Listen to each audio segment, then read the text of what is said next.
ঠিক আছে, আজকে আমাদের দুইটা জিনিস আমরা করে নিব। সেটা হচ্ছে যে একটা হচ্ছে ইজমেন্টের বাকি পার্টটা আমরা দেখব, আর হচ্ছে ইজমেন্টের উপরে সলভিং আমরা একটু দেখে নিব। এই চ্যাপ্টারটা আমাদের একটু বাকি ছিল, ইজমেন্টের চ্যাপ্টার। ইজমেন্টের ক্ষেত্রে আমরা যে জিনিসটা দেখে আসছিলাম আগের লেকচারে, যে আমাদের যে কোনো ইজমেন্টের কোশ্চেনে 4টা স্টেপ আমাদেরকে দেখতে হয়। সেটা হচ্ছে যে যে রাইটটা ক্লেইমেন্ট ক্লেম করতে চাচ্ছে এটা কি ইজমেন্ট হবে কিনা, আর আমাদের ক্লেইমেন্ট এই রাইটটা কিভাবে সে একুয়ার করলো, এটা কি লিগ্যাল ইজমেন্ট হবে না ইকুইটেবল ইজমেন্ট হবে, আর ফাইনালি হচ্ছে যে ইজমেন্টটা কি থার্ড পার্টির উপরে বাইন্ডিং হবে কিনা। আমরা দেখেছিলাম যে ইজমেন্টের জন্য দুইটা তোমার ল্যান্ড দরকার হয়। একটা ল্যান্ড যেটা বেনিফিট দিবে, তার মানে হচ্ছে সার্ভিয়েন্ট ল্যান্ড, তার ল্যান্ডের সামনে এই জায়গাটা আছে। এখন সে ডোমিনেন্ট টিনেমেন্টকে এই রাস্তাটা ব্যবহার করে গাড়ি চালায় যাওয়ার জন্য পারমিশন দিল, অথবা হেঁটে যাওয়ার জন্য পারমিশন দিল। তাহলে যে ল্যান্ডটা বেনিফিট পাবে সেটাকে বলা হবে ডমিনেন্ট টিনেমেন্ট, আর যে ল্যান্ডটা বেনিফিট দিবে সেটাকে বলা হবে সার্ভিয়েন্ট টিনেমেন্ট। একটা ল্যান্ড আরেকটা ল্যান্ডকে বেনিফিট দিবে। ঠিক আছে, তাহলে একটা রাইট ইজমেন্ট হওয়ার জন্য কি কি রিকোয়ারমেন্ট স্যাটিসফাই করতে হবে সেগুলা আমাদেরকে প্রথমে দেখতে হবে। কারণ পরীক্ষার সময় যে কোশ্চেনটা থাকবে যে এই ল্যান্ডে থাকতে হচ্ছে এ, এই ল্যান্ডে থাকতে হচ্ছে বি। এখন এ বি কে এই পারমিশনটা দিয়েছিল যে তুমি হেঁটে যেতে পারবা। ঠিক আছে, এখন এক্সামে যে এই ইস্যুটা দিবে সেটা হচ্ছে যে এ যদি বি কে এখন ডিনাই করে যে তুমি এখন আর এই রাস্তা দিয়ে হেঁটে যেতে পারবা না, যদি তাকে ব্লক করে দেয়, তাহলে বি কি একে সু করতে পারবে কিনা। আবার পরীক্ষার সময় আরেকটু ইস্যু দিতে পারে, সেটা হচ্ছে যে বি তার ল্যান্ডটা সেল করে দিছে টু সি, আর এ তার ল্যান্ডটা সেল করে দিছে টু ডি। তাহলে সি কি ডি কে সু করতে পারবে কিনা যদি ডি এই রাস্তাটা ব্লক করে দেয়, যদি বলে যে না তুমি তো এই রাস্তা দিয়ে হেঁটে আসতে পারবা না। ঠিক আছে, তো এখন আমাদেরকে দেখতে হবে যে সি যদি ডি কে সু করতে চায় যে তুমি আমাকে বাধা দিতে পারবা না, তাহলে তাকে অ্যাস্টাবলিশ করতে হবে যে যে রাইটটা সে এনজয় করতো ওভার এজ ল্যান্ড, এটা ছিল একটা ইজমেন্ট, এবং এই রাইটটা সি একুয়ার করেছে, যে কোনো একটা ভাবে হোক সে অর্জন করেছিল রাইটটা, এবং ইজমেন্টটা কি লিগ্যাল ইজমেন্ট ছিল না ইকুইটেবল ইজমেন্ট ছিল। আর ফাইনালি যেটা দেখাতে হবে সেটা হচ্ছে যে এই ইজমেন্টটা যদি এর উপরে বাইন্ডিং হয়ে থাকে, এটার বার্ডেনটা কি ডি এর উপরে আসবে কিনা। তাহলে এই 4টা স্টেপ আমাদেরকে দেখতে হয় হচ্ছে ফর প্রবলেম কোয়েশ্চেন। আর এটার মধ্যে যেটা আসে সেটা হচ্ছে যে একুয়ার নিয়ে অনেক সময় এসে কোয়েশ্চেন আসে, are capable of being N easement এটার মধ্যে এই রিক্রিয়েশনাল বেনিফিট কি ইজমেন্ট হতে পারে কিনা এটার উপরে এসে আসে। তাহলে একটা আসে হচ্ছে এলিমেন্টসের উপরে, সেটা হচ্ছে একটা রাইট ইজমেন্ট কখন হবে এটার উপর একটা এসে আসে, যে রিক্রিয়েশনাল বেনিফিটগুলো ইজমেন্ট হবে কিনা। আরেকটা এসে আসে ইকুয়ারের উপরে। এখন ইকুয়ারের উপরে যে মেথডগুলো আছে ওভারঅল সবগুলোর উপরও আসতে পারে, অথবা দুইটা মেথড বিশেষ করে হুইলডান এবং 62 এই দুইটার মধ্যে ডিফারেন্স নিয়েও এসে আসতে পারে। বাট লিগ্যাল ইকুইটেবল নিয়ে এসে আসে না, এটা প্রবলেম কোশ্চেনের আমাদের স্টেপ 3। আর ইজমেন্ট কখন থার্ড পার্টির উপর বাইন্ডিং এটা নিয়ে এসে আসে না, এটা হচ্ছে পিকিউর স্টেপ 4। তাহলে এই 4টা স্টেপ আমাদের দেখতে হবে হচ্ছে ফর প্রবলেম কোশ্চেন। আর এসে কোশ্চেনের জন্য হচ্ছে আমাদের ইম্পর্টেন্ট এই কেপেবল অফ বিং ইজমেন্টের মধ্যে রিক্রিয়েশনাল বেনিফিট আর হচ্ছে একুয়ারিং এর মধ্যে হচ্ছে হুইলডেন ভার্সেস সেকশন 62।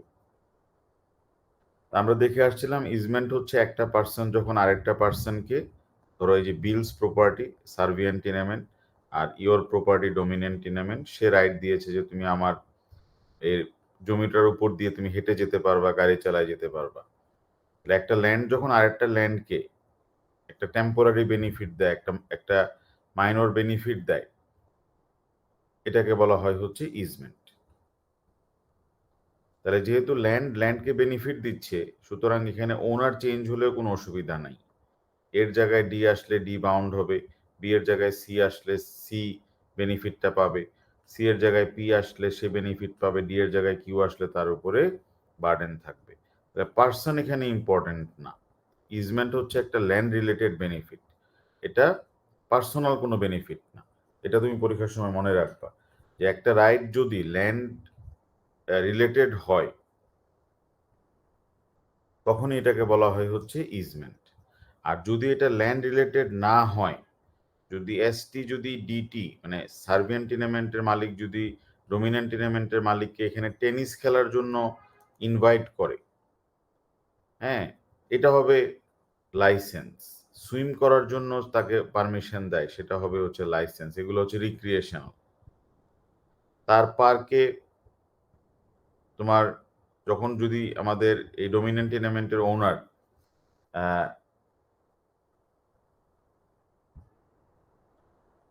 ডোমিনেন্ট টিনেমেন্টের ওনারকে যদি সে বলে যে তুমি পার্কে এসে রিল্যাক্স করতে পারবা, তাহলে এটা হবে হচ্ছে তোমার লাইসেন্স। তাহলে ল্যান্ড রিলেটেড হলে রাইটটা হয়ে যাবে হচ্ছে, ল্যান্ড রিলেটেড হলে রাইটটা হয়ে যাবে হচ্ছে easement. Are not related to land হলে এটা হয়ে যাবে হচ্ছে লাইসেন্স। ঠিক আছে? আর আমরা জানি যে লাইসেন্স হচ্ছে 4 ধরনের লাইসেন্স আছে: bare licence, contractual licence, licence coupled with interest এবং হচ্ছে প্রোপ্রাইটারি লাইসেন্স। 4 ধরনের লাইসেন্স আছে। আর ল্যান্ড রিলেটেড হলে পরীক্ষার সময় খেয়াল রাখবা যে পরীক্ষায় কিভাবে আমরা কোশ্চেন আইডেন্টিফাই করব। তো যদি আমরা দেখি যে রাইটটা ল্যান্ড রিলেটেড এবং রাইটটা এক্সারসাইজ করার জন্য, রাইটটাকে এনজয় করার জন্য ডোমিনেন্ট টিনেমেন্টকে সার্বিয়ান টিনেমেন্টের ল্যান্ডে ঢুকতে হবে, entry two land is required to enjoy right. যদি রাইটটা এরকম হয় যেটা এনজয় করার জন্য ল্যান্ডে ঢুকতে হবে, তাহলে এটা ইজমেন্ট। আর রাইটটা এনজয় করার জন্য ল্যান্ডে ঢুকতে হবে না, তাহলে এটা ফ্রি হোল্ড কভনেন্ট। ফ্রি হোল্ড কভনেন্টের ক্ষেত্রে রাইটটা এনজয় করার জন্য ল্যান্ডে ঢোকা লাগবে না। তার মানে একটা লোক যদি বলে যে সে তার ল্যান্ডে কমার্শিয়াল পারপাসে ব্যবহার করবে না, হ্যাঁ, সার্বিয়ান বিল বললো যে আমি কমার্শিয়াল পারপাসে ব্যবহার করব না, আমি এখানে কোনো রকমের ফ্যাক্টরি করব না, তারপরে হচ্ছে আমি রাত 8টার পরে কোনো নয়েজ মেক করব না। তাহলে এখানে যদি সে বলে যে তার ল্যান্ডের মধ্যে সে কিছু করবে বা করবে না, এরকম যদি কোনো কোয়েশ্চেন আমরা পাই, তাহলে এটা ফ্রি হোল্ড কভনেন্টের কোয়েশ্চেন। তাহলে ফ্রি হোল্ড কভনেন্টে একটা ওনার বলে যে তার ল্যান্ডের মধ্যে সে কিছু করবে অথবা কিছু করা থেকে সে বিরত থাকবে, হি উইল ডু সামথিং, তার মানে হচ্ছে পজিটিভ কভনেন্ট, অথবা refrain from doing something negative covenant. তাহলে ফ্রি হোল্ড কভনেন্টের কোয়েশ্চেন হচ্ছে যে সে তার ল্যান্ডের মধ্যে কিছু করবে বা কিছু করবে না, এরকম বলবে। আর ইজমেন্ট হচ্ছে যে এন্ট্রিটা লাগবে রাইটটাকে এনজয় করার জন্য। ফর এক্সাম্পল কার পার্কিং, এটা পার্কিং করার জন্য ল্যান্ডে ঢুকতে হবে। ওয়াকওয়ে, তাহলে রাস্তাটা ব্যবহার করার জন্য হেঁটে যেতে হবে। ড্রাইভওয়ে, ড্রেইনেজ,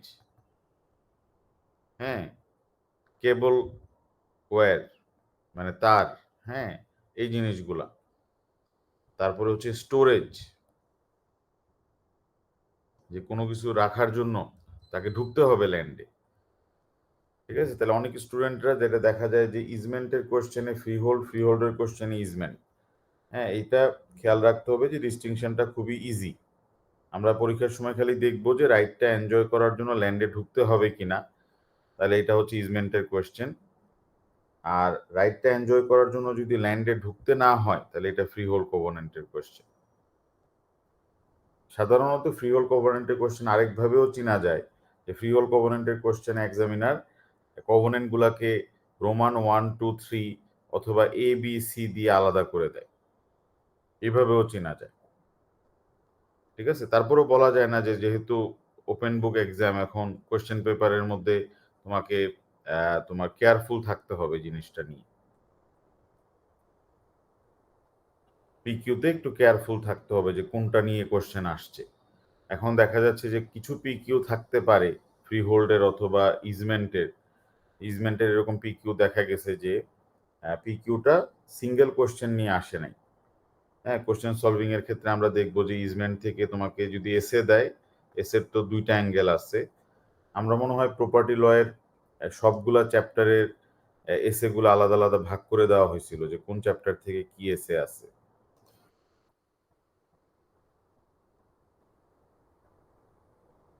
এরকম একটা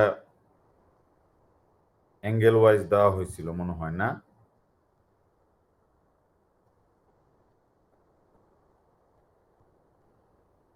চ্যাপ্টার ওয়াইজ এসে।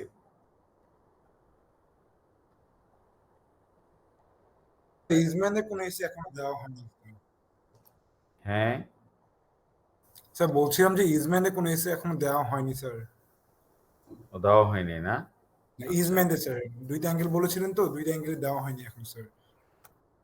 হ্যাঁ, তো ওইটা আর কি, তাহলে ওইটা আচ্ছা ঠিক আছে, আমি এটা আজকে বুঝানোর পর আজকে এটা দিয়ে দিব।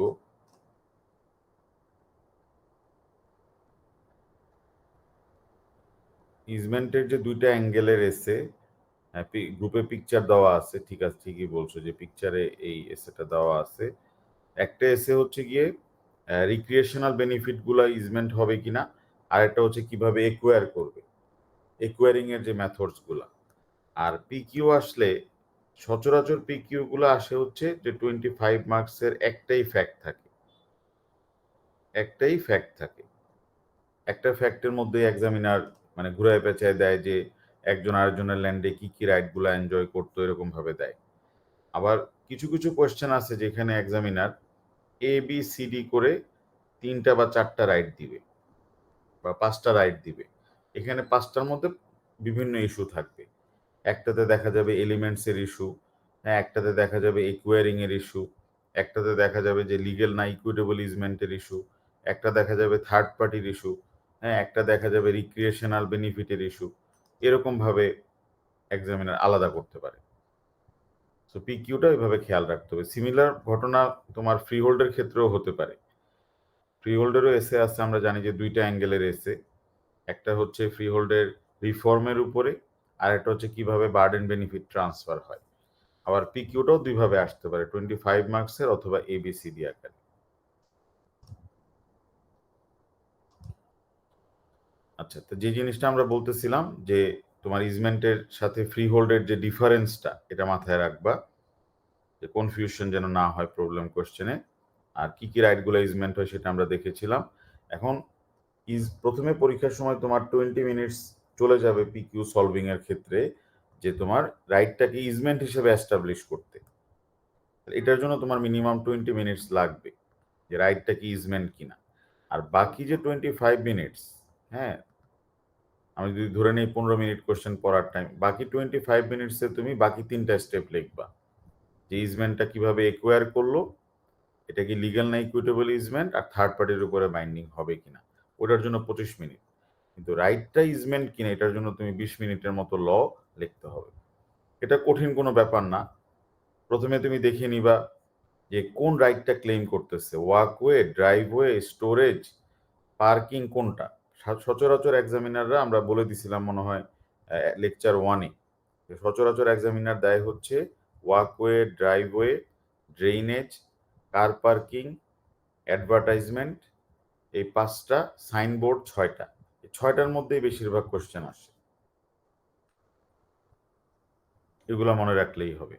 আর খেয়াল রাখবা যে কার ল্যান্ডটা ডোমিনেন্ট, কার ল্যান্ডটা হচ্ছে সার্বিয়ান, মানে কোন ল্যান্ডটা বেনিফিট দিচ্ছে, কোন ল্যান্ডটা বেনিফিট পাচ্ছে। তাহলে একটা রাইট ইজমেন্ট হওয়ার জন্য রিয়েল এন্ড বারা কেসে বলছে 4টা রিকোয়ারমেন্ট। 4টা রিকোয়ারমেন্ট বলার পর প্রত্যেকটা তুমি কোশ্চেনে অ্যাপ্লাই করবা। একটা কেস দিয়ে দিবা আর কোশ্চেনে অ্যাপ্লাই করবা। প্রথম হচ্ছে ডোমিনেন্ট এবং সার্বিয়ান ল্যান্ড থাকতে হবে, বেনিফিটটা দিতে হবে ল্যান্ডকে, কারণ ল্যান্ডকে বেনিফিট না দিলে তো এটা লাইসেন্স হয়ে যাবে। হ্যাঁ, এই যে এটা হতে হবে। আর ডোমিনেন্ট এবং servient tenement must be owned and occupied by different person. যদি সেম পার্সন হয় তাহলে এটা হবে কোয়াজি ইজমেন্ট, এটা ফুল ইজমেন্ট হবে না। এবং ইজমেন্টের রাইটটা অবশ্যই ক্লিয়ার একটা রাইট হতে হবে, স্পেসিফিক হতে হবে, প্রিসাইজ হতে হবে। ইজমেন্টের রাইটটা যদি মানে কনফিউজিং রাইট হয় তাহলে এটা কখনোই ইজমেন্ট হবে না। তাহলে 4টাই স্যাটিসফাই করতে হবে। 4টার যে কোনো একটা মিসিং হলে it will not be an easement.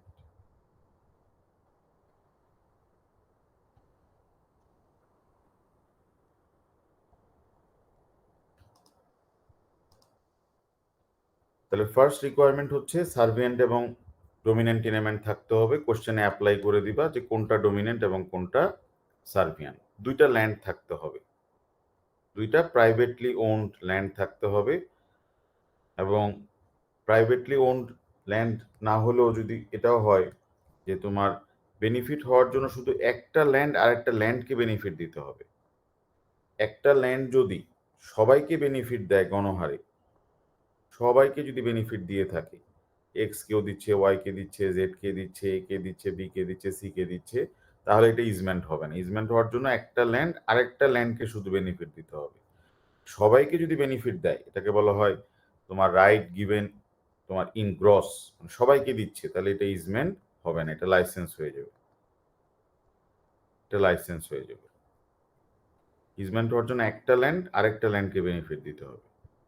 R 2 number requirement হচ্ছে যে 2টা ল্যান্ডের ওনার সেম হতে পারবে না, আর যদি ওনার সেমও হয়ে থাকে অকুপায়ার আলাদা হইতে হবে। তাহলে এ 2টা ল্যান্ডই ওন করে, কিন্তু এই ল্যান্ডে সে থাকে না।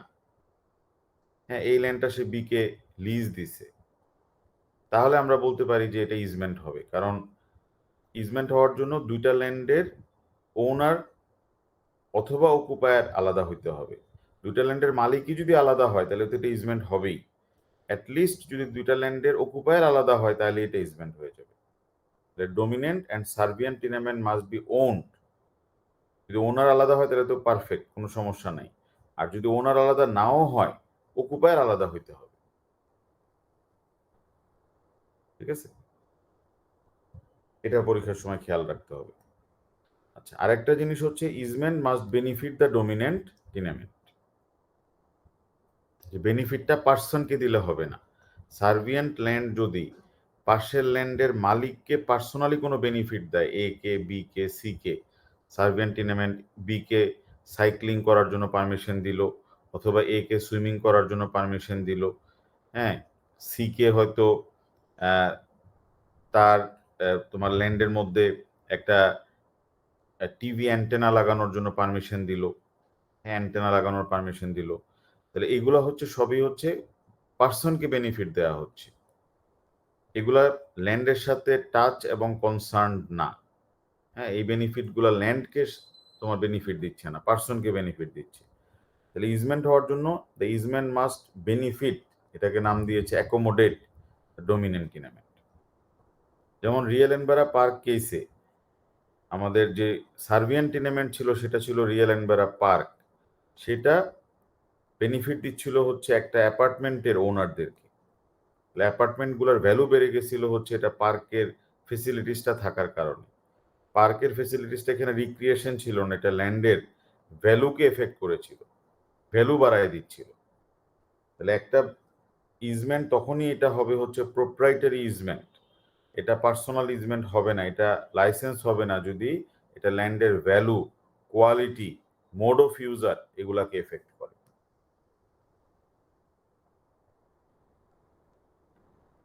ক্লিয়ার? যেমন হিল অ্যান্ড টাপার কেসে কোর্ট বলছে এটা তো ইজমেন্ট হবে না, এটা তো লাইসেন্স, কারণ এটা ব্যবসাকে বেনিফিট দিচ্ছিল। তাহলে বিজনেস বেনিফিট যদি হয়ে থাকে, বিজনেস বেনিফিট নট ইজমেন্ট, ঠিক আছে, যে মেইন পারপাস ওয়াজ বিজনেস বেনিফিট, তাহলে মেইন পারপাস যদি বিজনেস বেনিফিট হয় তাহলে এটা ইজমেন্ট হবে না। কিন্তু এখানে যদি মেইন পারপাস হয় হচ্ছে ল্যান্ড আইডেন্টিফিকেশন, মেইন পারপাস হচ্ছে যে ল্যান্ড আইডেন্টিফিকেশন, এইখানে যখন তাকে একটা লেক ব্যবহার করতে দিছে প্যাডেল বোটের জন্য, এখানে মেইন পারপাসটাই ছিল হচ্ছে বিজনেস, এই জন্য এটা ইজমেন্ট হয় নাই। কিন্তু মুডিয়ান স্টেগলস কেসে মেইন পারপাসটা ছিল সাইনবোর্ডটা লাগানো হবে ল্যান্ডটাকে আইডেন্টিফাই করার জন্য। তাহলে সার্বিয়ান টিনামেন্টের ল্যান্ডে যে সাইনবোর্ডটা লাগানো হবে এটার পারপাস হচ্ছে ডোমিনেন্ট টিনামেন্টের ল্যান্ড যেন তোমার আইডেন্টিফাই করা যায়, তাহলে এটা ল্যান্ডকে বেনিফিট দিচ্ছে। এই সাইনবোর্ডটা উঠাই ফেললে ল্যান্ডটাই আর আইডেন্টিফাই করা যাবে না, এই জন্য কোর্ট বলছে এটা ইজমেন্ট হবে, এটা ল্যান্ডকে বেনিফিট দিচ্ছিল। তো ক্ল্যাপম্যান এন্ড এডওয়ার্ডস কেসে সাইনবোর্ডটা দেওয়া হয়েছে হচ্ছে ডোমিনেন্ট টিনামেন্টের যে ওনার, উনি কিছু প্রোডাক্ট বিক্রি করবে, এগুলোর অ্যাডভার্টাইজমেন্ট দেওয়া হয়েছে, এই জন্য কোর্ট বলছে এটা তো বিজনেস বেনিফিট, বিজনেস বেনিফিট দিলেও তো এটা ইজমেন্ট না। মুনসিয়ান ইজমে কেস এটা ছিল পিওরলি রিক্রিয়েশন, পিওর রিক্রিয়েশন হলে এটা ইজমেন্ট হবে না। তারপরে তুমি পরীক্ষার সময় অ্যাপ্লাই করবা এই কোশ্চেনটাতে।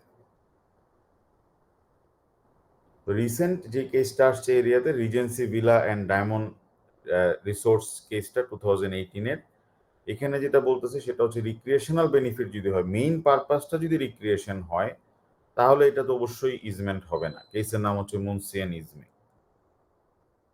কিন্তু রিয়েল এনবারা পার্ক কেসের যেটা ছিল সেটা হচ্ছে মেইন পারপাসটা ছিল ল্যান্ডের ভ্যালু বাড়ায় দিচ্ছিল পার্কটা, আর পেরিফেরাল পারপাসটা ছিল হচ্ছে এখানের মধ্যে যে পার্কে ঢুকলে তো মানুষ হাঁটাহাঁটি করবে, তারপরে হচ্ছে গিয়ে রিক্রিয়েশনাল কাজ করবে, এটা ছিল হচ্ছে সাবসিডিয়ারি। তো এখানের মধ্যে কোর্ট এখন কনফিউজ ছিল রিজেন্সি ভিলা কেসে যে এটা কি ইজমেন্ট হবে না লাইসেন্স হবে। তাহলে কোর্ট বলল যে এখানে যে বেনিফিটটা দিচ্ছিল হচ্ছে সার্ভিয়ান টিনামেন্ট টু দ্য ডোমিনেন্ট টিনামেন্ট, এই বেনিফিটটা ল্যান্ডের ভ্যালুটাকে বাড়াচ্ছিল। যেহেতু ল্যান্ডের ভ্যালুটাকে বাড়াচ্ছিল, তার মানে হচ্ছে যারাই এই ডোমিনেন্ট টিনামেন্ট ল্যান্ড পারচেজ করবে তারাই সার্বিয়ান টিনামেন্টের যত জিম ফেসিলিটিস আছে, লেজার ফেসিলিটিস আছে, সেগুলো ব্যবহার করতে পারবে। এই জন্য কোর্ট বললো যে এটা তো হয়ে যাবে হচ্ছে যেহেতু ল্যান্ডের ভ্যালু, মোড অফ ইউজ আর কোয়ালিটিকে এফেক্ট করতেছে, তাহলে তো এটা ইজমেন্ট, এটা তো লাইসেন্স না। আমাদের এই কেসটা মুনসিয়ান ইজমে কেসের মতো না, এটা হচ্ছে রিয়াল এনবারা কেসের মতো। তখন কেসটা গেল হচ্ছে to the supreme court, court বললো যে ক্লেমেন্ট যে রাইটগুলো এনজয় করতো, লেজার কমপ্লেক্সে swimming facilities, tennis facilities, gym facilities, হ্যাঁ, এই সবগুলো রাইট ছিল হচ্ছে গিয়ে রাইট অফ ইজমেন্ট, এগুলো লাইসেন্স ছিল না। যে the right to use the facilities accommodate the villus, যে যারাই ভিলা কিনবে তারা ওই ফেসিলিটিস গুলো পাবে। তাহলে যদি রাইটটা ইজমেন্ট হয় তাহলে কোনোভাবেই সার্বিয়ান টিনামেন্ট ডোমিনেন্ট টিনামেন্টকে বাধা দিতে পারবে না রাইটগুলো এনজয় করতে। আর ইজমেন্টের রাইটে বাধা দিলে এটা হয়ে যায় হচ্ছে নুইসেন্স, এটার বিরুদ্ধে ইনজাংশনও পাওয়া যায়, ড্যামেজেসও পাওয়া যায়, অ্যাবেটমেন্টও পাওয়া যায়। তাহলে এই জন্য এই কেসটার উপরে এখন একটা এসে কোশ্চেন আমাদের আসতে পারে, বা আসছেও 25 নম্বরের এসে কোশ্চেন, যে কোর্ট কিভাবে ডিটারমাইন করে যে একটা রাইট কি তোমার ল্যান্ড রিলেটেড রাইট কিনা, এবং ল্যান্ড রিলেটেড রাইট যদি হয় তাহলে এটা ইজমেন্ট হবে, আদারওয়াইজ এটা হয়ে যাবে হচ্ছে লাইসেন্স। ঠিক আছে, তো এরকম যদি এসে আসে তখন আমাদেরকে এই কেসেসগুলো ডিসকাস করতে হবে, Re Ellenborough case, Hill and Tapper case, Moody and Steggles case, Clapman and Edwards, Mounsey and Ismay, সবগুলোর ফ্যাক্ট, এবং হচ্ছে গিয়ে রিজেন্সি ভিলা এবং ডায়মন্ড রিসোর্টস। এখানে জাজমেন্টের কিছু পার্ট একটু তুলে দিতে হবে তোমার ফার্দার এক্সপ্লানেশনের জন্য। ঠিক আছে,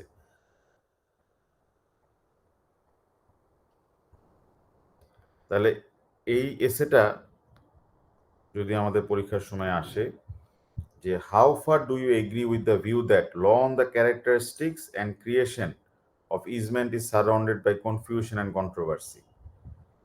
too much of the current law about what rights can and cannot exist as easement is confused and controversial. Similar charges can be leveled as grounds by which easement can be impliedly reserved and granted. ঠিক আছে, দুই ধরনের প্রশ্ন এখানে, এবং এক্সামিনাররা যে কেসেসগুলো এখানের মধ্যে জানতে চায় এই কেসেসগুলো এখানে আমাদেরকে লিখতে হবে আর কি।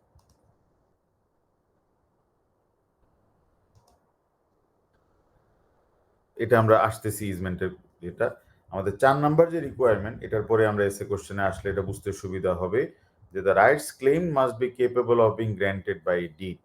তাহলে ইজমেন্ট হওয়ার জন্য রাইটটা যদি একটু ভেইগ রাইট হয়, রাইট যদি অস্পষ্ট হয়, ভেইগ, আনক্লিয়ার, তাহলে তো এটা ইজমেন্ট হবে না। আর রাইটটা যদি ক্লিয়ার হয়, আনএম্বিগুয়াস হয়, তাহলে এটা ইজমেন্ট হবে। এই জন্য বলতেছে যে ইজমেন্টের রাইটটা এত ক্লিয়ার হতে হবে যেটা একটা ডিডের মধ্যে ইনকর্পোরেট করা যায়।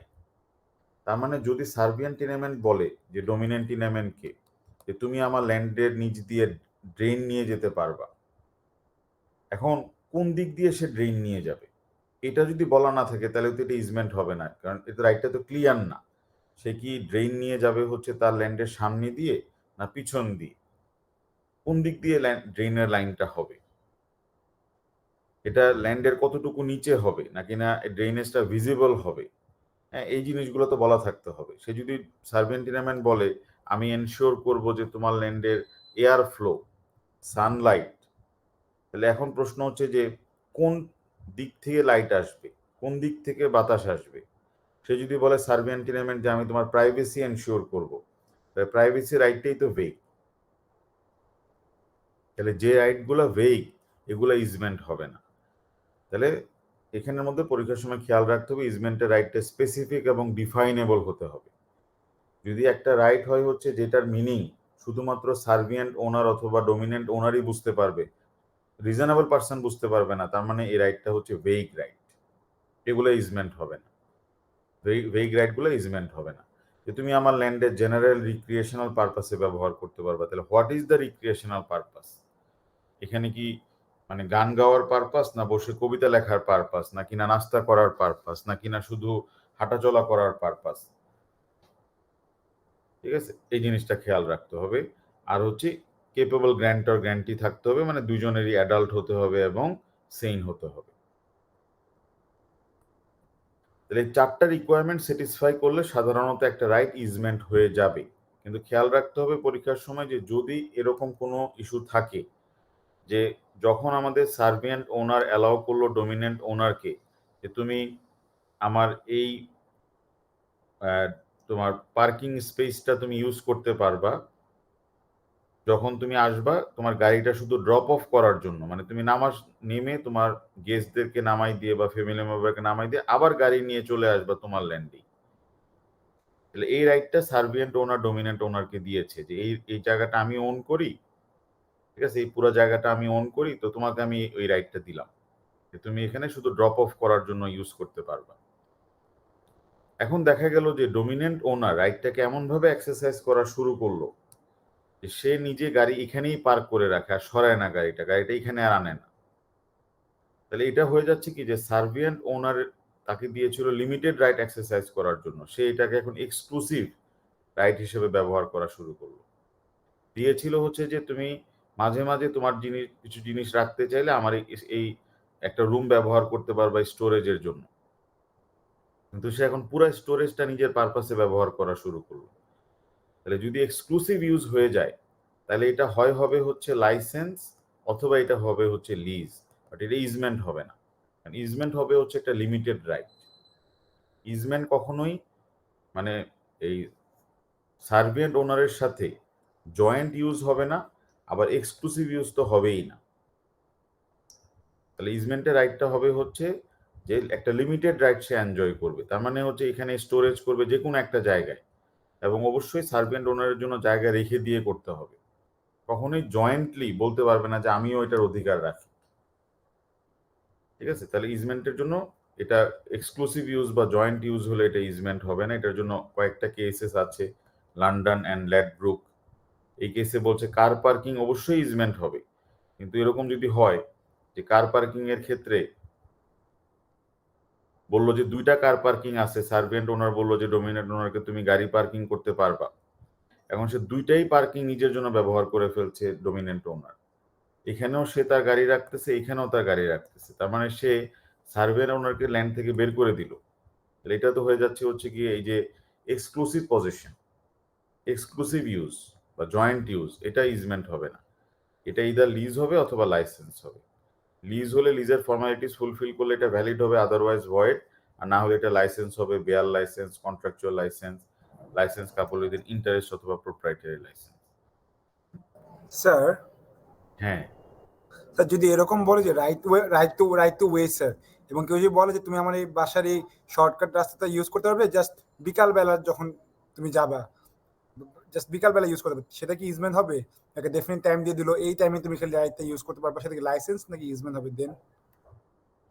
এখন যদি ওনার প্রতিদিন পারমিশন না নেওয়া লাগে, একটা পার্টিকুলার টাইমের জন্য যদি ব্যবহার করতে দেয়, হ্যাঁ প্রতিদিন পারমিশন নেওয়া লাগবে না, তাহলে এটা ইজমেন্ট হবে। কিন্তু প্রতিদিন বলে দিল যে তুমি রাইটটা এক্সারসাইজ করতে পারবা 5 PM to 8 PM, বাট আমার পারমিশন নিয়ে নিতে হবে, তাহলে বারবার পারমিশন নেওয়ার কথা বলা থাকলে এটা তো পার্সোনাল রাইট হয়ে গেল, তাহলে এটা লাইসেন্স হয়ে যাবে। তাহলে যদি এরকম হয় যে if the use of the right depends on the servant owners ডিসক্রেশন, যে বারবার উনি চেঞ্জ করতে পারবে টাইমটা, বারবার উনি অনুমতি দেওয়ার মানে রিকোয়ারমেন্ট দিয়ে দিল, দেন দেয়ার ইজ নো ইজমেন্ট, তখন এটা লাইসেন্স হয়ে যাবে। গ্রিন অ্যান্ড অ্যাশকো কেসে বলতেছে। তাহলে এখানে আমাদের যদি সার্ভেন্ট ওনার বলে যে এই রাস্তাটা তুমি ব্যবহার করতে পারবা ডমিনেন্ট টিনেমেন্ট, হ্যাঁ কিন্তু তুমি যখন এটা ব্যবহার করবা তখন অবশ্যই তোমার জায়গা হচ্ছে এটা, কিন্তু এই রাস্তাটা তুমি ব্যবহার করতে পারবা বা তোমার বেশি গেস্ট আসলে এই রাস্তাটা ব্যবহার করতে পারবে, কিন্তু আমার পারমিশন নিতে হবে বারবার। সার্ভেন্ট ওনার যদি ডমিনেন্ট ওনারকে বলে যে এই এই জায়গাটা ব্যবহার করতে গেলে আমার পারমিশন নিয়ে করতে হবে, তোমার কোনো গাড়ি এখানে রাখতে গেলে, তাহলে এটা হয়ে যাবে হচ্ছে লাইসেন্স। আর যদি তাকে বলে দেয় যে তুমি শুধুমাত্র স্যাটারডে এই জায়গাটা ব্যবহার করতে পারবা বা স্যাটারডে সানডে ব্যবহার করতে পারবা, এটা ইজমেন্ট হতে পারে। কারণ এটার জন্য তো তাকে বারবার পারমিশন নিতে হবে না, একবারই তো তাকে পারমিশন দিয়ে দিয়েছে ফর স্যাটারডে সানডে সে এখানে পার্কিং করতে পারবে, লিমিটেড রাইট সে দিয়েছে। এক্সপেন্ডিচার অফ মানি, এটা ইজমেন্ট হবে না। ইজমেন্টের মাধ্যমে কখনোই সার্বিয়ান টিনেমেন্টকে বলা যাবে না যে তুমি কেন রাস্তাটা রিপেয়ার করতেছো না, ওয়াকওয়ে কেন ঠিক রাখতেছো না, ড্রাইভওয়ে কেন ঠিক রাখতেছো না। সার্ভেন্ট ওনারের রেসপন্সিবিলিটি হচ্ছে শুধু তাকে অ্যালাউ করা, কোনো অবস্ট্রাকশন ক্রিয়েট না করা। সে রাস্তা ব্লক করতে পারবে না, হ্যাঁ সে ড্রাইভওয়ে, ওয়াকওয়ে, ড্রেনেজ এগুলো ব্লক করতে পারবে না, ব্লক করলেই নুইসেন্স হয়ে যাবে। কিন্তু তার উপরে কোনো রেসপন্সিবিলিটি দেওয়া যাবে না ফর রিপেয়ার, আনলেস এটা ফেন্সিং এর ব্যাপার হয়। ফেন্সিং হলে আমাদের ডমিনেন্ট ওনার বলতে পারবে যে তুমি ওই ফেন্সটা, বেড়াটা তুমি রিপেয়ার করে দাও। এটা আমাদের পিকিউতে আসে না। তাহলে আমরা দেখলাম যে 4টা কন্ডিশন স্যাটিসফাই করলে রাইটটা ইজমেন্ট হয়ে যাবে, বাট যদি এটা এক্সক্লুসিভ ইউজ করে ফেলে, ডমিনেন্ট ওনার যদি সার্ভিয়েন্ট ওনারকে এই ল্যান্ডের ইউজ থেকে ডিপ্রাইভ করে, তখন কোর্ট বলবে যে এটা হবে ইদার লিজ অথবা লাইসেন্স, এটা ইজমেন্ট হবে না। যদি এক্সপেন্ডিচার অফ মানির ইস্যু আসে, তাহলে এটা এই রেসপন্সিবিলিটি আমাদের সার্ভিয়েন্ট ওনারের উপর দেওয়া যাবে না। আর যদি বারবার পারমিশন নেওয়ার কথা বলে দেয়, তাহলে এটা লাইসেন্স হয়ে যাবে, এটা ইজমেন্ট হবে না। এই 3টা পরীক্ষার সময় এক্সট্রা ইস্যু খেয়াল রাখতে হবে।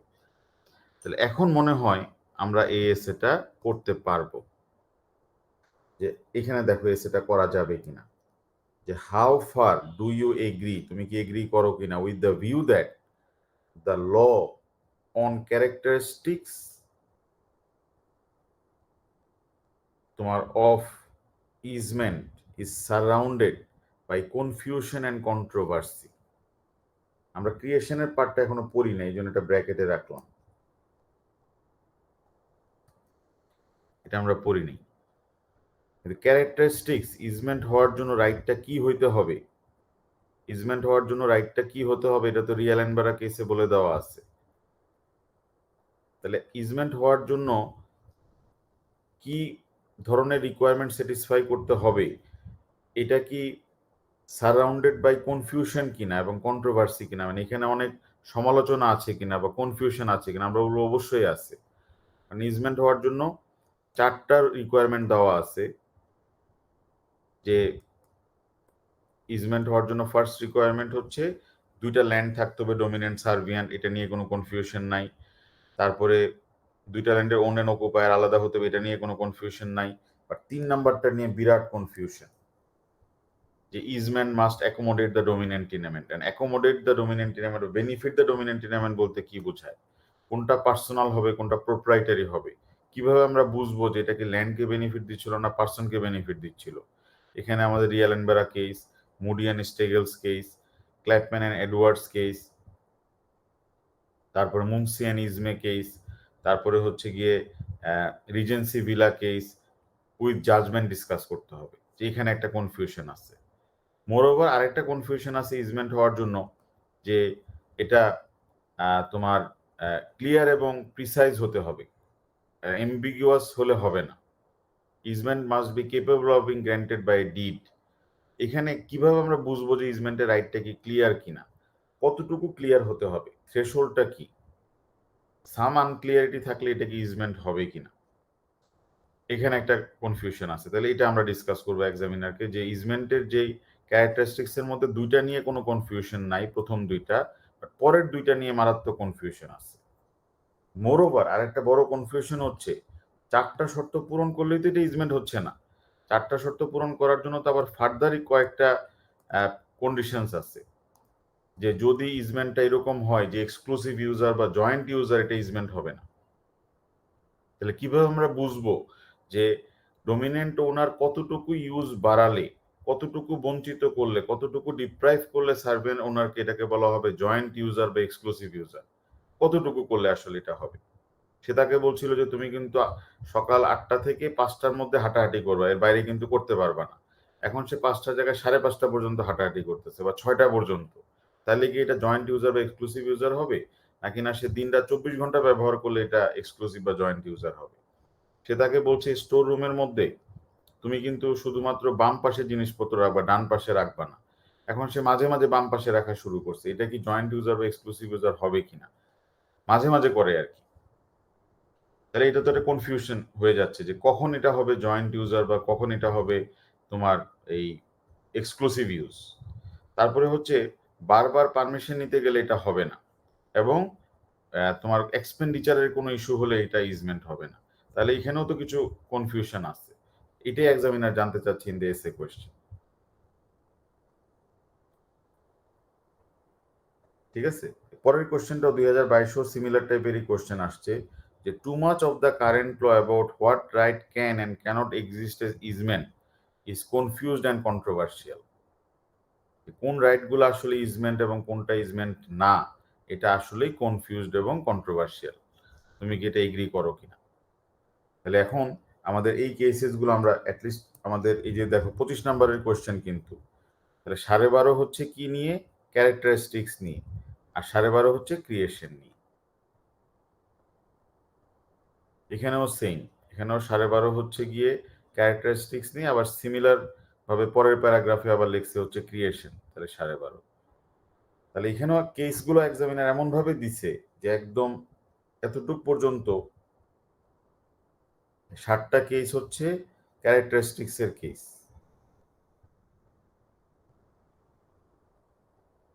যে ক্যারেক্টারিস্টিক্স মানে ইজমেন্ট হওয়ার জন্য কোন কোন কন্ডিশনগুলা স্যাটিসফাই করতে হবে, আর বাকি কেসগুলো হচ্ছে গিয়ে আমাদের একুয়ারিং এর কেস। 7 থেকে 14 এগুলো হচ্ছে একুয়ারিং এর কেস, একুয়ারিং বা ক্রিয়েশন অফ দ্য ইজমেন্টের কেস। আর লাস্টেরটা হচ্ছে রিফর্ম। এক্সামিনার এইভাবে দিয়ে দিছে এখানে যে আমাদেরকে কিভাবে ডিসকাস করতে হবে। তাহলে বেশিরভাগ স্টুডেন্ট না বুঝেই একটা এসে পরীক্ষার সময় লিখে দিয়ে আসে, হ্যাঁ, প্রিপেয়ার্ড অ্যান্সার। এক্সামিনার বলতেছে যে এগুলো আমরা ইজিলি স্পট করতে পারি, যারা না বুঝে অ্যান্সার করে ফেলে, যে সে মানে ক্যারেক্টারিস্টিক্স নিয়ে যে আসছে বা ক্রিয়েশন নিয়ে যে আসছে এগুলো সে কিছুই তোয়াক্কা করবে না, যে কোনো একটা এসে নিয়ে প্যারাফ্রেজ করে বসাই দিবে। কিন্তু ভালো কোয়েশ্চেনগুলোতে এই জিনিসগুলো ফোকাস করবে, সে বুঝবে যে না ইজমেন্টের এই প্রত্যেকটা কোয়েশ্চেনে আমরা দেখতেছি এসের ভিতরে যে একটা পার্ট হচ্ছে ইজমেন্টের ক্যারেক্টারিস্টিক্স, আর একটা পার্ট হচ্ছে ইজমেন্ট কিভাবে ক্রিয়েট হয়, ইজমেন্টের রাইটটা কিভাবে একুয়ার করে। তাহলে সে বলবে যে প্রথমেই বলে দিবে, তার কোশ্চেন এক্সামিনার দেখলেই বুঝবে অ্যান্সারটা, যে the given question deals with two issues, যে how, what are the characteristics of easement, আর how easements are created. I will discuss this two issues separately. তখন সে ক্যারেক্টারিস্টিক্স নিয়ে আলাদা ডিসকাশন করবে, একুয়ারিং নিয়ে আলাদা ডিসকাশন করবে, এবং সে তোমার এক্সামিনারের রিকোয়ারমেন্ট অনুযায়ী 7টা কেস লিখবে ফর ক্যারেক্টারিস্টিক্স। তার মানে রিয়েল অ্যান্ড বারা কেস একটু আগেই আমরা পড়ছি, Regency Villa, Batchelor and Marlowe parking এর কেস, তোমার মনসিরেফ এন্ড জেমিসন এক্সক্লুসিভ ইউজারের case, Hill and Tapper accommodate the dominant, Moody and Steggle signboard, হ্যাঁ, ফিপস অ্যান্ড পিয়ার্স, এই কেসেসগুলো। আর বাকি সে 7টা কেস লিখবে হচ্ছে ইজমেন্ট রাইটটা কিভাবে সে একুয়ার করলো সেটার উপরে। ঠিক আছে, তাহলে এই good answer to the question, এখানে কি কি ফিচার্স গুলো থাকবে এটা এক্সামিনার বলে দিয়েছে। এই অনুযায়ী আমাদের একটা স্ট্রাকচার এখানে দেওয়া আছে। ঠিক আছে, একটা স্ট্রাকচার দেওয়া থাকবে, আবার ফুল অ্যান্সারও দেওয়া আছে। ঠিক আছে, ইজমেন্টের এর জন্য কিছু ম্যাটেরিয়ালসও দেওয়া আছে এখানে। ঠিক আছে, ফুল অ্যান্সারও এখানে দেওয়া থাকবে, এটা নিয়ে কোনো অসুবিধা হবে না। তো বুঝা গেল তো না ইজমেন্টের উপরে যে এসেটা আসে, এটা আমরা দেখলাম। এখন আমরা দেখে ফেলি যে আমরা দেখলাম এসে কোশ্চেনের আমাদের সেকেন্ড পার্ট হচ্ছে ইজমেন্টের রাইটটা কিভাবে একুয়ার করলো বা ইজমেন্ট কিভাবে ক্রিয়েট হয়। ঠিক আছে, ক্রিয়েশন অথবা আমরা বলতে পারি যে একুয়ারিং।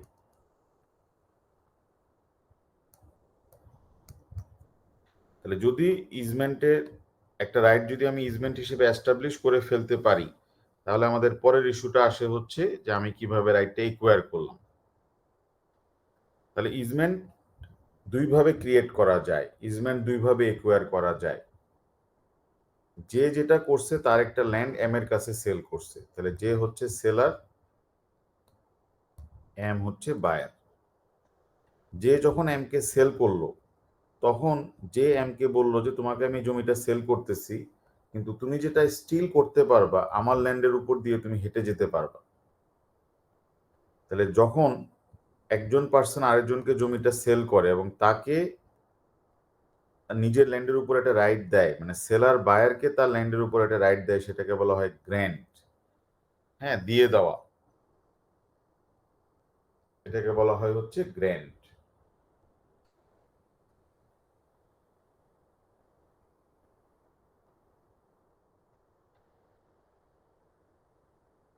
আর এটা যদি এরকম হয় যে আমাদের যে এম কে একটা ল্যান্ড সেল করছে, কিন্তু সেল করার পরে বা সেল করার সময় বলে দিয়েছে আমি কিন্তু স্টিল তোমার ল্যান্ডের উপর দিয়ে হেঁটে যেতে পারবো মেইন রোডে। তার মানে সে সেল করলো, কিন্তু সে তার বিক্রি করা ল্যান্ডের উপর একটা রাইট রেখে দিছে, এটাকে বলা হয় রিজার্ভেশন। তাহলে যদি সেলার একটা ল্যান্ড বায়ারের কাছে সেল করে এবং তার বায়ারকে যদি তার নিজের ল্যান্ডের উপর একটা রাইট দেয়, সেটা হচ্ছে গ্র্যান্ট। আর যদি একটা রাইট সে রেখে দেয়, প্রোটেকশন করে রেখে দেয়, সেটাকে বলা হবে হচ্ছে রিজার্ভেশন। ঠিক আছে, তাহলে দুইভাবে ইজমেন্টের রাইটটা একুয়ার করা যায় বা আমার ক্রিয়েট করা যায়, একটা হচ্ছে গ্র্যান্টের মাধ্যমে আর একটা হচ্ছে রিজার্ভেশনের মাধ্যমে। রিজার্ভেশনটাকে কোর্ট বেশি একটা পছন্দ করেন না। আর রিজার্ভেশনের ক্ষেত্রে কোর্টের কথা হচ্ছে যে তুমি যদি জমিটা বিক্রিই করে দাও, এটার উপর তুমি অধিকার রাখবা কেন? আর যদি তুমি রাখতে চাও, এটা অবশ্যই তুমি যখন এটা সেল করবা, সেল ডিডের মধ্যে এটা লেখা থাকতে হবে, এটা এক্সপ্রেস হইতে হবে। এটা ইমপ্লাইড হলে আমরা এটাকে সচরাচর অ্যাকসেপ্ট করব না। কারণ তুমি বিক্রি করছো, টাকা পাইছো, এখানে বিক্রি করে ৮০,০০০ পাউন্ড, আবার তুমি রাইট কেন রেখে দিবা? বাট গ্র্যান্টের ক্ষেত্রে কোর্ট হচ্ছে খুবই লিবারেল, কারণ তুমি জমি বিক্রি করলে তোমার বায়ারকে তুমি একটা অধিকার দিতেই পারো, বিকজ তুমি তো তাকে বেশি দামে বিক্রি করতেছো। এখানে তোমার ল্যান্ডের উপর দিয়ে সে হেঁটে যাবে, তুমি নিশ্চয়ই জমির দাম ৯০,০০০ হলে তুমি এটার জন্য ২০,০০০ পাউন্ড এক্সট্রা ধরছো, ১,১০,০০০। দেখবা যে যেসব জমির সামনে বাংলাদেশেও মানে রাস্তা থাকে, পার্কিং এর ব্যবস্থা থাকে, ফেসিলিটিস থাকে, এগুলোর কিন্তু দাম বেশি হয়। ঠিক আছে, মানে আর যদি রাস্তা না থাকে দেখবা জমির মূল্য অনেক কমে যায় এখানে। তো এটা হচ্ছে তোমার গ্র্যান্ট এবং রিজার্ভেশন দুইভাবে। তো এটা জেনারেলি কোর্ট বলবে যে আমাদের তুমি সেলার, তুমি তাকে গ্র্যান্ট করলেও ডিডের মধ্যে জিনিসটা লিখে রাখবা, আবার রিজার্ভ করলেও অবশ্যই এটা ডিডের মধ্যে লিখে রাখবা। ডিডের মধ্যে যদি লেখা থাকে, ডিডের মধ্যে যদি সেলার বায়ারকে কোনো রাইট দেয় এটা যদি লেখা থাকে, অথবা যদি বায়ার সেলারকে কোনো রাইট দেয় রিজার্ভ করে রাখে, এটা যদি লেখা থাকে সেটাকে বলা হয় হচ্ছে এক্সপ্রেস গ্র্যান্ট অথবা এক্সপ্রেস রিজার্ভেশন। যদি দুই পার্টি লয়ারের কাছে যায়, লয়ার আগেই জিজ্ঞাসা করবে যে সেলার আপনি কি বায়ারকে কোনো রাইট দিতে চান, এবং তাহলে এটা আমরা লিখে দিই। আবার বায়ার তুমি কি সেলারকে কিছু রাইট দিতে চাও, এটা আমরা লিখে রাখবে। তাহলে এক্সপার্ট লয়ার হলে সবসময় এটা এক্সপ্রেসলি ডিডের মধ্যে মেনশন করা থাকবে। হাউএভার অনেক সময় যেটা দেখা যায় যে সেলার বায়ারকে একটা ল্যান্ড বিক্রি করে দেয় কিন্তু তাকে কোনো রাইট দিচ্ছে না, ডিডের মধ্যে কিছু বলা নাই। তখনই প্রশ্ন আসে হচ্ছে বায়ার কি রাইটটা এক্সারসাইজ করতে পারবে কিনা। তার মানে যখন জমিটা বিক্রি করা হয়েছে, যখন আমাদের যে এম এর কাছে বিক্রি করলো, ডিডের মধ্যে শুধু লেখা আছে যে এম এর কাছে ল্যান্ডটা সেল করছে হচ্ছে ফর 120,000 পাউন্ডস, বাট কোথাও লেখা নাই যে M can cross the road. যে যখন এম এর কাছে জমিটা বিক্রি করলো, এখানে এই জিনিসটা বলা নাই যে সে এম এর ল্যান্ডের উপর দিয়ে হেঁটে যেতে পারবে। It is not expressly mention in the deed. তাহলে কি সে রাইটটা এক্সারসাইজ করতে পারবে কিনা? তো জাজরা যেটা বলতেছে সেটা হচ্ছে যদি ডিডের মধ্যে মেনশন না করা থাকে তাহলে আমাদের জাজদের পাওয়ার আছে যে আমরা ধরে নিতে পারি যে একটা ইজমেন্ট এই ডিডের মধ্যে ইমপ্লয়েড অবস্থায় ছিল। এটা এই জন্য এটার নাম দিয়েছি ইমপ্লয়েড ইজমেন্ট, যে আমরা ধরে নিব as if it was included in the did. এই জন্য এটাকে বলা হয় ইমপ্লয়েড গ্র্যান্ট অথবা ইমপ্লয়েড রিজার্ভেশন। কিন্তু খেয়াল রাখবা যে ইমপ্লয়েডের ক্ষেত্রে এখানে যে দুই তিনটা মেথড, তিন চারটা মেথড আছে, এই মেথডগুলো হচ্ছে এক্সেপশনাল মেথড। কারণ জেনারেলি তো এক্সপ্রেসলি বলা থাকতে হবে। কোর্ট প্রথমে দেখবে এক্সপ্রেসলি মেনশন করা না থাকলে তখন কোর্ট যাবে হচ্ছে ইমপ্লয়েড মেথডে। কোর্টের এই ক্ষমতাটা আছে যে কোর্ট ধরে নিতে পারে যে এই ইজমেন্টটা নিশ্চয়ই জমি এই ডিডের মধ্যে ছিল। কেসের নাম হচ্ছে রি ওয়েব লিজ। তাহলে ইজমেন্ট তোমার কিভাবে একুয়ার করতে পারে, ইজমেন্টের একুয়ারিং এর যে মেথডগুলো আছে আমরা তো দেখলামই। এটা হচ্ছে একটা মেথড হচ্ছে এক্সপ্রেস মেথড, ডিডের মধ্যে এটা বলা থাকবে। হ্যাঁ, আরেকটা হচ্ছে স্ট্যাচুট। অনেক সময় দেখা যায় যে পার্লামেন্ট বলে দেয় যে ব্রিটিশ ইলেকট্রিসিটি বোর্ড প্রত্যেকটা বাসার সামনে তারা কারেন্টের তার লাগাতে পারবে বা কারেন্টের খুঁটি বসাতে পারবে। তাহলে ব্রিটিশ রেল ইলেকট্রিসিটি বোর্ডকে প্রত্যেকটা পার্সনের ল্যান্ডের উপরে তোমার এই ইলেকট্রিক পোল, হ্যাঁ, বৈদ্যুতিক তোমার খুঁটি বসানোর জন্য পারমিশন দিয়ে দিল। এটা হচ্ছে বাই স্ট্যাচুট। তাহলে ব্রিটিশ ইলেকট্রিসিটি বোর্ড যে প্রত্যেকটা পার্সনের বাসার সামনে তোমার এই ইলেকট্রিকের খুঁটি বসাচ্ছে, এটা হচ্ছে তারা ইজমেন্টের একটা এক্সারসাইজ করলো হচ্ছে বাই স্ট্যাচুট। আর একটা হতে পারে এক্সপ্রেস, যেটা আমরা একটু আগেই দেখলাম যে বেশিরভাগ ক্ষেত্রে এটাই হবে। ডিডের মধ্যে বলা থাকবে যে সেলার বায়ারকে কি রাইট দিল অথবা বায়ার সেলারকে কি রাইট দিল।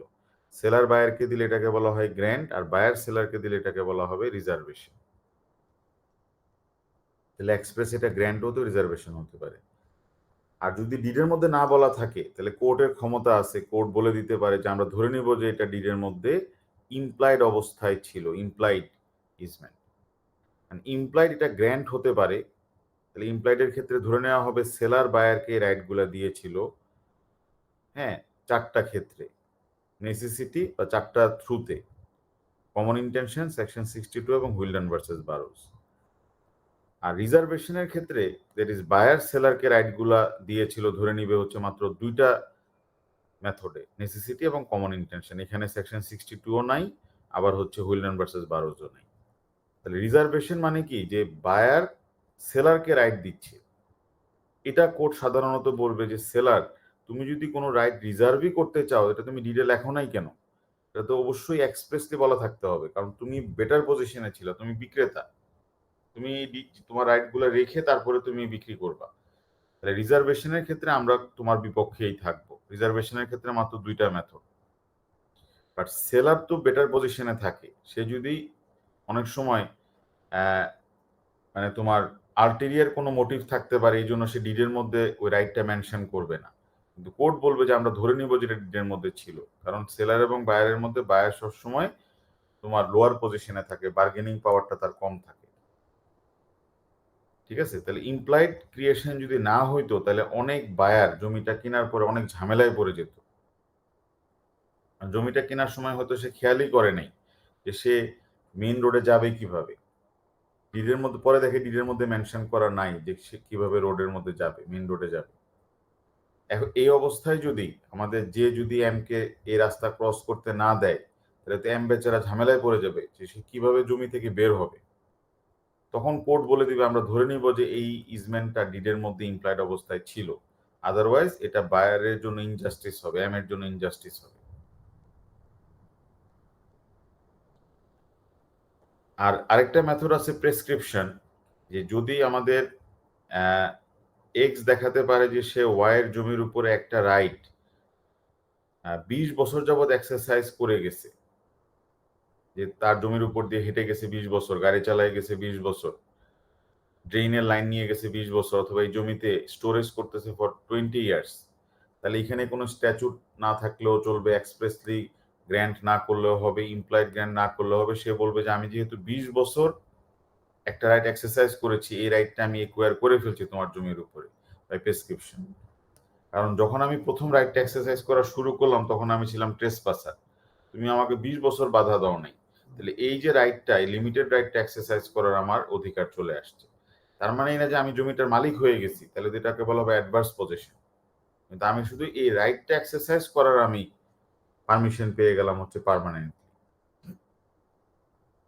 প্রেসক্রিপশনটা আমাদের পরীক্ষার সময় আসে না, আর এইটা স্ট্যাচুটটাও আমাদের পরীক্ষার সময় আসে না, এক্সপ্রেসটাও আমাদের পরীক্ষার সময় আসে না, শুধু আসে হচ্ছে ইমপ্লয়েড, কারণ যেহেতু এটা কমপ্লেক্স এবং এসে কোশ্চেনও এটার উপরে ফোকাস করে যে ইজমেন্ট কিভাবে একুয়ার করে, এটা কি কনফিউজিং কিনা। দেখো তুমি ইজমেন্টের এসে, এই যে ইজমেন্টের এসে, যে creation of easement is surrounded by confusion and controversy, তাহলে তুমি বলবা এক্সামিনারকে যে হ্যাঁ অবশ্যই ক্রিয়েশনটা ইজ সারাউন্ডেড বাই কন্ট্রোভার্সি, ইজমেন্টের রাইট অনেকভাবে একুয়ার করা যায়, এর মধ্যে 3টা নিয়ে তেমন কোনো কনফিউশন নাই, স্ট্যাচুট, প্রেসক্রিপশন, এক্সপ্রেস মেথড। সমস্যা হচ্ছে ইমপ্লাইড নিয়ে। Similarly, similar charges can be leveled as grounds by which easement can be impliedly reserved or granted, এটা নিয়েও কন্ট্রোভার্সি আছে। তার মানে আমরা বলবো যে এই মেথড নিয়েও কোনো কন্ট্রোভার্সি নাই, এই মেথড নিয়েও কোনো কন্ট্রোভার্সি নাই, আর এই মেথড নিয়েও কোনো কন্ট্রোভার্সি নাই, কন্ট্রোভার্সি আছে শুধু এই মেথড নিয়ে। আর এটাকে ক্রস করা মানে, ক্রস করলে আবার মনে করবো যে ইরেলিভেন্ট আমি ক্রস করা বলতে বোঝাচ্ছি যে এটা পিকিউতে দিবে না। হ্যাঁ, তার মানে এগুলা নিয়ে কোনো কন্ট্রোভার্সি নাই, এই 3টা নিয়ে কোনো কন্ট্রোভার্সি নাই, নো কন্ট্রোভার্সি, এই 3টা হচ্ছে ক্লিয়ার। কিন্তু সমস্যা হচ্ছে ইমপ্লাইড, যে কেন জাজেসরা বলে যে কিছু ইজমেন্ট আমরা ধরে নিব যে এটা ডিডের মধ্যে ইমপ্লাইড ডিড ছিল, এটা তো অবশ্যই বায়ারের বেনিফিটের জন্য, আর সেলারের বেনিফিটের জন্য তারা রিলাক্টেন্ট, এর জন্য মাত্র 2টা মেথড রাখছে। তাহলে ইমপ্লাইড মেথডগুলোর উপরে আমাদের এসে কোশ্চেন যখন আমরা ফোকাস করব, তখন আমরা যেটা খেয়াল রাখবো সেটা হচ্ছে এরকম একটা সিচুয়েশন যে বি এর কাছ থেকে একটা ল্যান্ড কিনেছে, তাহলে বি হচ্ছে আমাদের বায়ার আর এ হচ্ছে আমাদের সেলার।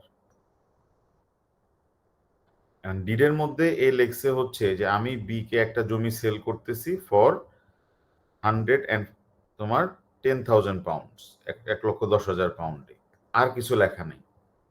এই রাস্তাটা যে বি ব্যবহার করতে পারবে এটা ডিডের মধ্যে মেনশন করা নেই।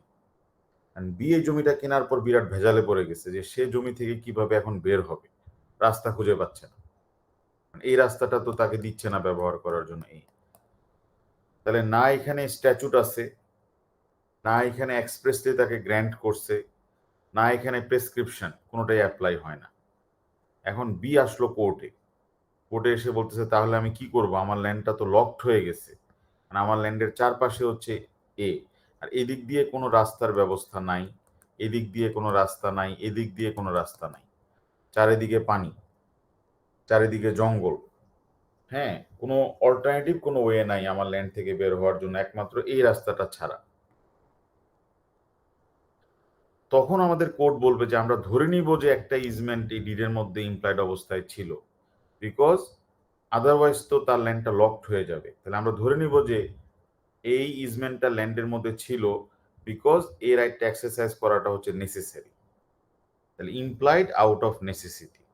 আমরা ধরে নিব যে যদি আমাদের বায়ার প্রমাণ করতে পারে কোর্টে এসে যে ওই রাইটটা এক্সারসাইজ না করতে পারলে তার ল্যান্ডটা লকড হয়ে যাবে, তার ল্যান্ডে ঢোকার জন্য অন্য কোনো ওয়ে থাকবে না, তখন কোর্ট বলবে যে যেহেতু এই রাইটটা এক্সারসাইজ করা নেসেসারি, সুতরাং আমরা ধরে নিব যে এই রাইটটা ডিডের মধ্যে ইমপ্লয়েড অবস্থায় ছিল। এক্সপ্রেসলি মেনশন না করলেও ইট ওয়াজ ইমপ্লয়েড ইন দ্য ডিড। তাহলে তুমি প্রথমে নেসেসিটি ডেফিনেশন দিয়ে দিবা। এই ইজমেন্ট যেটা ক্লেম করবে এটা অবশ্যই এসেনশিয়াল হতে হবে, শুধু ডিজায়ারেবল হলে হবে না।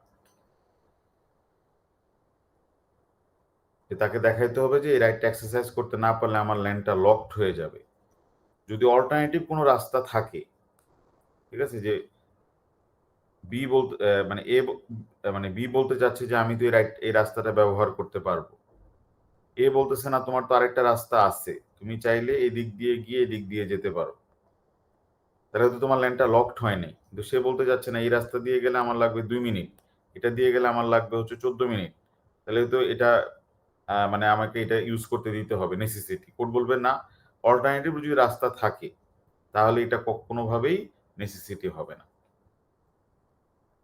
তবে অল্টারনেটিভ রাস্তাটা যদি এরকম হয়ে থাকে যে অল্টারনেটিভ রাস্তা আছে বাট এটা রিজনেবল না টু ইউজ, এখানে স্নেকস আছে, হ্যাঁ, এখানে রাস্তাটা অনেক উঁচা রাস্তা, পড়ে যাওয়ার সম্ভাবনা আছে, ইনজোর্ড হওয়ার সম্ভাবনা আছে, মারা যাওয়ার সম্ভাবনা আছে, তাহলে কোর্ট বলবে যে অল্টারনেটিভ থাকলেও যেহেতু এটা রিজনেবল না, আমরা ধরে নিব যে ইজমেন্টের রাইটটা ইমপ্লয়েড ছিল হচ্ছে in the did.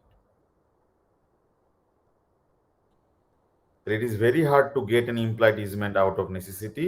Land has to be completely landlocked by the other land. Landlocked situation না হলে এটা সচরাচর অ্যারাইজ করে না। অল্টারনেটিভ যদি রুট থাকে, অল্টারনেটিভ রুটটা যদি রিয়েলিস্টিক রুট হয়ে থাকে, কোর্ট কখনোই এই ইজমেন্টের রাইটটা দিবে না, বলবে যে না এটা তো তুমি একুয়ার করতে পারবে না। অল্টারনেটিভ রাস্তা যতই লং হোক কিছুই যায় আসে না, এটা যদি 2 কিলোমিটারের জায়গায় 20 কিলোমিটারও হয় কোনো সমস্যা নেই, অল্টারনেটিভ রুট থাকলেই হবে, ঠিক আছে। তাহলে অল্টারনেটিভ রুটটা লাইফ থ্রেটেনিং না হলেই হলো, যে অল্টারনেটিভ রুটটা এরকম যেখানে ইউজ করতে গেলে সে ইনজুরি সাফার করতে পারে, মারা যেতে পারে, তাহলে সেই ক্ষেত্রে কোর্ট বলবে যে তুমি এটা আমরা ধরে নিব যে এটা ইমপ্লয়েড ছিল হচ্ছে ইন দ্য ডিড। আর যদি ডিডের মধ্যে আমাদের সেলার বলে দেয় যে আমি তোমাকে জমিটা বিক্রি করতেছি হচ্ছে ফর 1,10,000 পাউন্ডস, আর তুমি কিন্তু কোনোভাবেই কোনো রাইট ক্লেম করতে পারবা না, ওয়াকওয়ে, ড্রাইভওয়ে, কোনো কিছুই ক্লেম করতে পারবা না, এবং কোনো নেসেসিটি এখানে আর্গুমেন্টে আসবে না, তাহলে কোর্ট বলবে যে যেহেতু তুমি পড়ার পরে ডিডের মধ্যে সাইন করছো, বায়ার যেহেতু তুমি সাইন করেছো পড়ার পরে, আমরা ধরে নেব যে তুমি জানতা এটা সম্পর্কে। The court will stick to what it says in the deed. Therefore, no implied easement of necessity will be given. তাহলে আমরা দেখলাম যে এক্সক্লুশন ক্লজের মাধ্যমে এটা তোমার বাদ দিয়ে দেওয়া যায় এই মেথডটাকে, নেসেসিটিটাকে। সেকেন্ড হচ্ছে কমন ইন্টেনশন। তাহলে খেয়াল রাখবো যে নেসেসিটির ক্ষেত্রে গ্র্যান্টও হতে পারে, রিজার্ভেশনও হতে পারে। তার মানে আমাদের সিমিলার জিনিসটা হতে পারে এরকম যে আমাদের সেলার জমিটা বিক্রি করে ফেলছে বায়ারের কাছে, ডিডের মধ্যে মেনশন করে নাই যে সে রাস্তা দিয়ে হেঁটে যেতে পারবে, বিক্রি করার পর দেখতেছে যে তার ল্যান্ডটা লকড হয়ে গেছে, এই রাইটটা এক্সারসাইজ করতে না পারলে তার জমিটা লকড অবস্থায় থাকবে, সেও কিন্তু রিলাই করতে পারে হচ্ছে অন নেসেসিটি, যে আমি খেয়াল করি না জমিটা বিক্রি করার সময় যে আমার ল্যান্ডটা আদারওয়াইজ একদম আটকানো অবস্থায় হয়ে যাবে।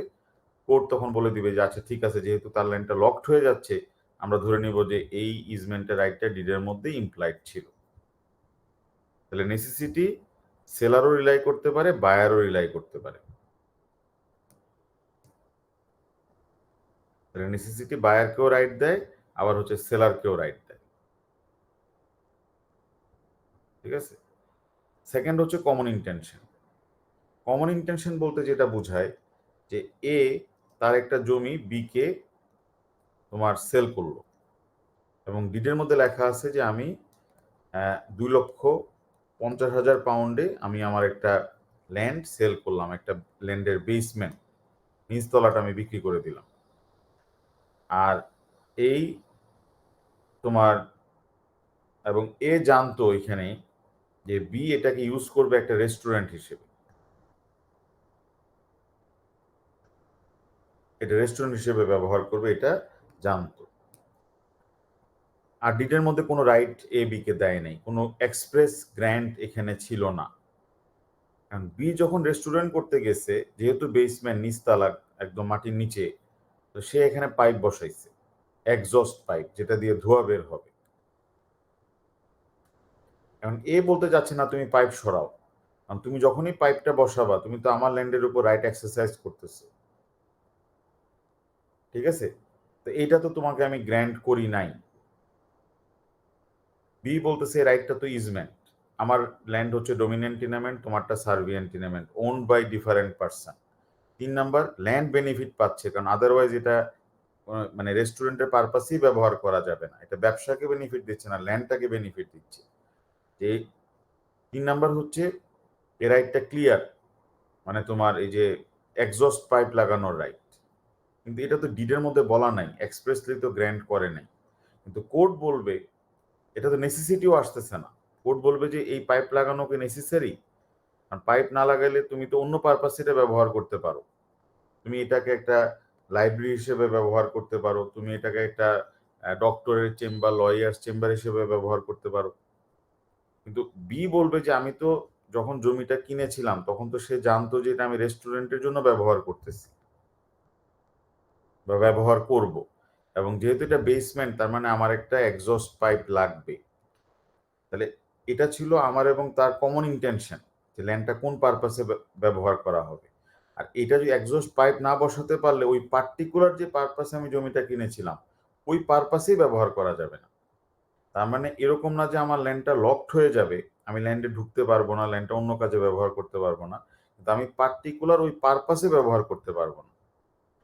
এটা যদি সে দেখাতে পারে যে যেই পারপাসে ব্যবহার করবে এটা আমাদের সার্বিয়ান টিনামেন্ট জানতো, আর এখন এই রাইটটা না দিলে ওই পার্টিকুলার পারপাসে ব্যবহার করাটা পসিবল হবে না, তাহলে কোর্ট ধরে নিবে যে ওই ইজমেন্টটা, এক্সস্ট পাইপ লাগানোর রাইটটা ডিডের মধ্যে ইমপ্লাইড অবস্থায় ছিল, it was implied in the deed. তাহলে এটা হচ্ছে ইমপ্লাইড ধরে নিবে by common intention.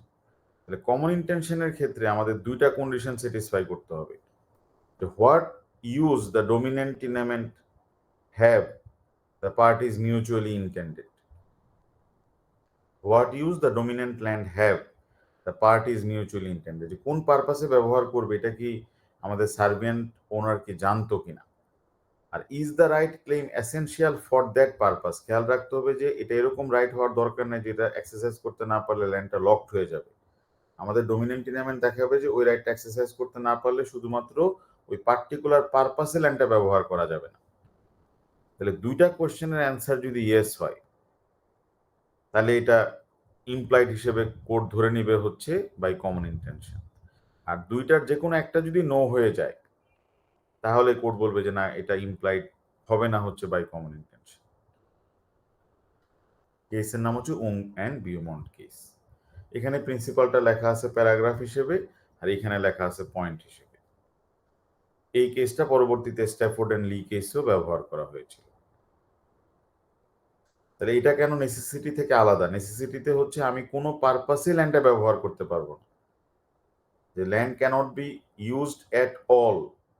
R common ইন্টেনশনের ক্ষেত্রে land cannot be use for a particular purpose, specific purpose, এটা হচ্ছে কমন ইন্টেনশন।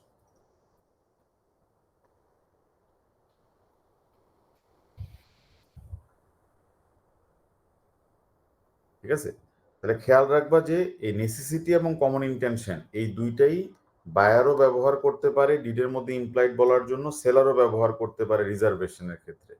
তার মানে এটা গ্র্যান্টের ক্ষেত্রেও ব্যবহার করা যায়, বায়ার নিজের পক্ষে ব্যবহার করতে পারে, অথবা রিজার্ভেশনের ক্ষেত্রেও এই দুইটা মেথড ব্যবহার করা যায়। বাট রিজার্ভেশনের ক্ষেত্রে কোর্ট অলওয়েজ রিলাক্টেন্ট। কেন রিলাক্টেন্ট এটা তো অলরেডি বলা হয়েছে, কারণ রিজার্ভেশন হচ্ছে যে সেলার জমিটা বিক্রি করার পরেও বলে থাকে যে কিছু রাইটস এক্সারসাইজ করবে। কোর্ট বলতেছে তুমি যদি রাইটগুলো এক্সারসাইজ করতেই চাইতা, তুমি কেন এটা ডিডের মধ্যে এক্সপ্রেসলি মেনশন করবে? There is a heavy burden of proof resting upon the individual seeking তোমার the easement implied by way of reservation. Wheeldon and Burrows এই মেথডটা এই মেথডে যেটা বলা হচ্ছে সেটা হচ্ছে যে দুইটা ল্যান্ডেরই কমন ওনার ছিল। ধরো এক্স ছিল হচ্ছে দুইটা ল্যান্ডেরই ওনার, এই ল্যান্ডে সে থাকে, আর আর এই ল্যান্ডটাকে সে বিভিন্ন কাজে ব্যবহার করে। এটা শর্টকাটটা ব্যবহার করে সে মেইন রোডে যায়, হ্যাঁ, ড্রাইভওয়ে হিসেবে ব্যবহার করে, ওয়াক হিসেবে ব্যবহার করে, এই ল্যান্ডের কিছু জিনিসপত্র সে আবার এখানে স্টোর করে। তাহলে আপাত দৃষ্টিতে অ্যাপারেন্টলি এটা হচ্ছে ডোমিনেন্ট, এটা হচ্ছে সার্ভিয়েন্ট, কিন্তু যেহেতু দুইটা ল্যান্ডের মালিক সেম, তাহলে তো এগুলো এটাকে তো আমরা ইজমেন্ট বলতে পারবো না, বাট এটা ইজমেন্টের মতো, কোয়াজি ইজমেন্ট। ইজমেন্ট হওয়ার জন্য সেকেন্ড শর্ত হচ্ছে the two land must be owned or occupied by different person. তো এখানে যেহেতু দুইটা ল্যান্ডেরই একই ওনার, তাহলে তো ইজমেন্ট হবে না। এখন এক্স যেটা করলো, এই ল্যান্ডটা সে ওয়াইয়ের কাছে বিক্রি করে দিল, তাহলে এটা কিন্তু তাহলে ডোমিনেন্ট টেনেমেন্ট হয়ে যাবে। আর এই ল্যান্ডটা সে নিজের জন্য রাখলো, তাহলে এটা হয়ে যাবে সার্বিয়ান টেনেমেন্ট। এখন এই যে যখন জমিটা বিক্রি করেছে, ডিডের মধ্যে লেখা আছে যে এক্স ওয়াইয়ের কাছে জমিটা সেল করলো হচ্ছে ফর 70,000 পাউন্ড, আর কিছু লেখা নাই। এখন ওয়াই জমিটা কেনার আগে দেখেছিল যে এক্স এইটাকে ড্রাইভওয়ে হিসেবে ব্যবহার করে অথবা ওয়াকওয়ে হিসেবে ব্যবহার করে, এখানে সে জিনিসপত্র রাখে। সে তো মনে করছে আমি কিনলো, আমি জিনিসগুলো রাখতে পারবো, এই আশায় সে জমিটা কিনছে। কেনার পরেই আমাদের এক্স বলতে চাচ্ছে তুমি এখানে মালপত্র রাখতে আসছো কেন, তুমি রাস্তা ব্যবহার করতে পারবা না, হাঁটার জন্য ব্যবহার করতে পারবে না, গাড়ি চালানোর জন্য ব্যবহার করতে পারবে না। এখন ওয়াই পড়ে গেছে ঝামেলায় যে এটা তো ডিডের মধ্যে মেনশন করা নাই। ডিডের মধ্যে যদি মেনশন করা থাকতো ওয়াকওয়ে, ড্রাইভওয়ে, স্টোরেজ, তাহলে তো এক্সপ্রেস গ্র্যান্ট হয়ে যেত। এটাও সে বলতে পারতেছে না যে এই রাইটগুলো এক্সারসাইজ করতে না পারলে তার লাইনটা লকড হয়ে যাবে, নেসেসিটিও আসতেছে না। ল্যান্ডটাকে কোনো পার্টিকুলার পারপাসে কিনে নাই, তার মানে এখানে কমন ইন্টেনশনও আসতেছে না, তাহলে তো ওয়াইয়ের জন্য বিরাট ঝামেলা হয়ে গেছে। তখন জাজরা একটা নতুন মেথড বের করলো হুইলডেন অ্যান্ড বারোজ কেসে। জাজরা বলে দিয়েছে যদি ওয়াই তুমি 4টা কন্ডিশন স্যাটিসফাই করতে পারো, বা 5টা কন্ডিশন আছে টোটাল, স্যাটিসফাই করতে পারো, তাহলে আমরা ধরে নিব যে ডিডের মধ্যে ওই রাইটস গুলা ইমপ্লাইড অবস্থায় ছিল। তুমি আমাদেরকে প্রথম কন্ডিশন দেখাবা যে তুমি কেনার আগে দুইটা ল্যান্ডের মালিক সেম ছিল, এটা হলো ফার্স্ট কন্ডিশন। তুমি কেনার আগে দুইটা ল্যান্ডের মালিক সেম ছিল, তাহলে এই ল্যান্ডেরও মালিক ছিল এক্স, এই ল্যান্ডেরও মালিক ছিল এক্স, ফার্স্ট কন্ডিশন। 2 নাম্বার, তুমি দেখাবা যে তুমি কেনার আগে দুইটা ল্যান্ডের মালিক যে সেম ছিল, সে একটা ল্যান্ডের বেনিফিটের জন্য আরেকটা ল্যান্ড ব্যবহার করত, তার মানে সে এই ল্যান্ডটাকে সার্বিয়ান ল্যান্ড হিসেবে ইউজ করতো, এই ল্যান্ডটাকে ডোমিনেন্ট ল্যান্ড হিসেবে ইউজ করতো। 3 নাম্বার, তুমি যে রাইটগুলো এক্সারসাইজ করতা, এই রাইটগুলা ছিল হচ্ছে গিয়ে তোমার কন্টিনিউয়াস এবং অ্যাপারেন্ট, তার মানে এগুলা সে সবসময় ব্যবহার করে আসছে এবং এগুলো দৃশ্যমান ছিল, ভিজিবল ছিল। তাহলে ওয়াইকে দেখাতে হবে যে এই যে ড্রাইভওয়ে, ওয়াকওয়ে, এখানে পায়ের ছাপ ছিল, সে কেনার আগে দেখিয়েছিল, টায়ারের ছাপ ছিল, স্টোরেজে জিনিসপত্র রাখা ছিল, এগুলো ছিল কন্টিনিউয়াস এবং অ্যাপারেন্ট। 4 নাম্বার, তুমি দেখাবা হচ্ছে এই রাইটগুলো এক্সারসাইজ করতে না পারলে তোমার ল্যান্ড লকড হবে না, কিন্তু এটার যে রিজনেবল ব্যবহার এটা কমে যাবে, এটার ইউজফুলনেসটা কমে যাবে। তার মানে তুমি আমাদেরকে দেখানোর দরকার নাই যে তোমার ল্যান্ডটা লকড হয়ে যাবে, তোমার ল্যান্ডের ব্যবহারিতাটা কমে যাবে, এটা দেখালেই হবে। তাহলে the rights are necessary for the reasonable use of the land.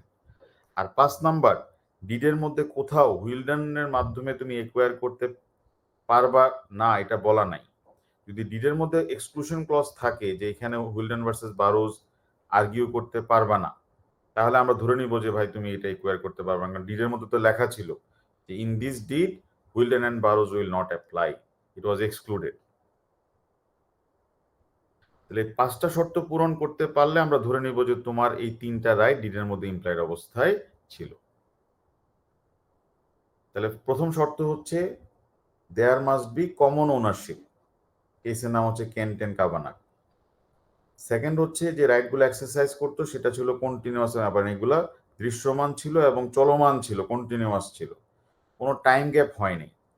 Time gap যদি হয়ে থাকে, ফর এক্সাম্পল এটাকে ড্রাইভওয়ে এবং ওয়াকওয়ে হিসেবে সে ব্যবহার করতো ফ্রম 2023 সেপ্টেম্বর থেকে ডিসেম্বর পর্যন্ত, আর সে জমিটা বিক্রি করছে 2024 মে মাসে, তাহলে কোর্ট বলবে যে 5 মাসের গ্যাপ তো চলে আসছে এখানে, তাহলে এটা কন্টিনিউয়াস ছিল না।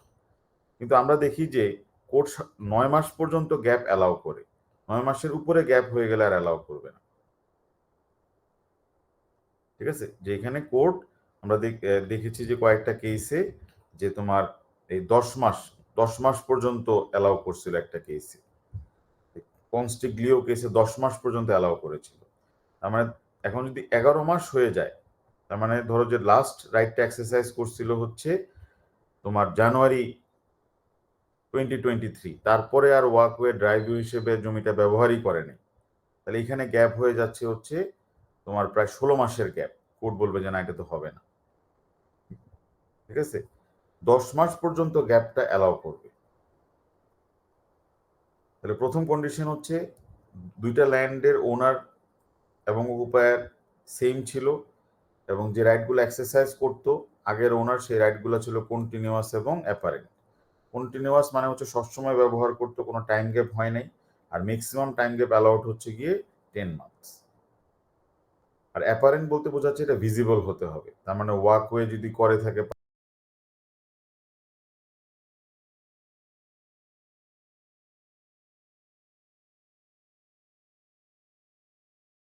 পায়ের ছাপ থাকতে হবে, বা একটা রাস্তা যদি ওয়াকওয়ে হিসেবে ব্যবহার হয়, এটা একটা মার্ক পড়ে যায়, বা গাড়ি হিসেবে ব্যবহার হয়, এখানে একটা টায়ারের মার্ক পড়ে যায়।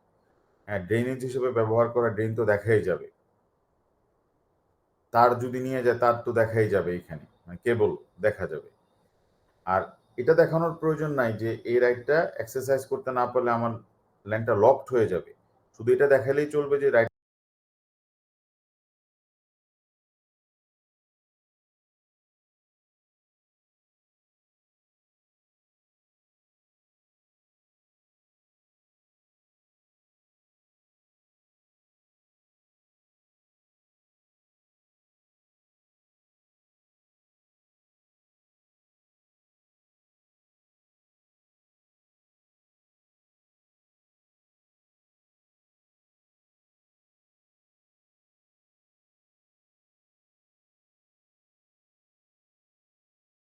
এক্সারসাইজ করতে না পারলে আমার ল্যান্ডের ব্যবহারিত এটা কমে যাবে।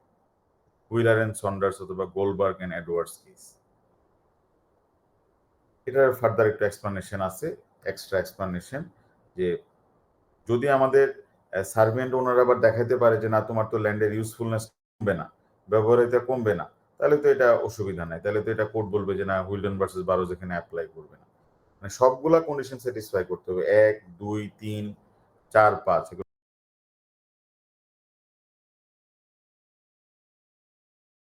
সবগুলাই কম্পালসারি।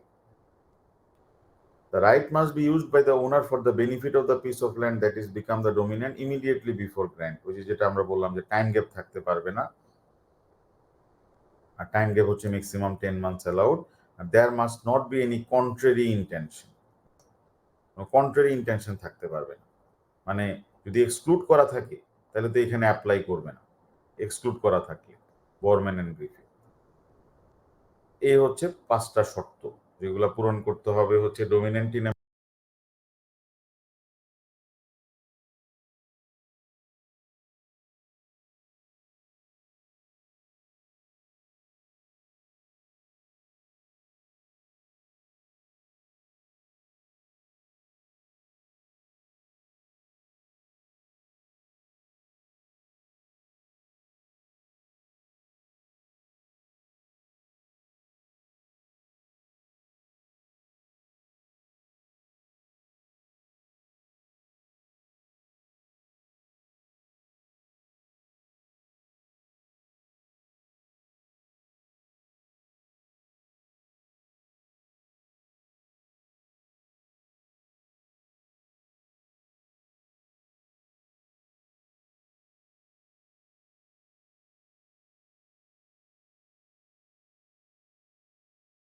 এলিমেন্টের ওনারকে যদি সে হুইলডেন অ্যান্ড বারোজের মাধ্যমে রাইটটা একুয়ার করতে চায়।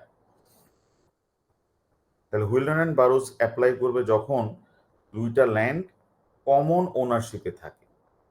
এটা মনে রাখবে যে কমন ওনারশিপে থাকলে হুইলডেন অ্যান্ড বারোজ অ্যাপ্লাই করবে, এবং সে কোন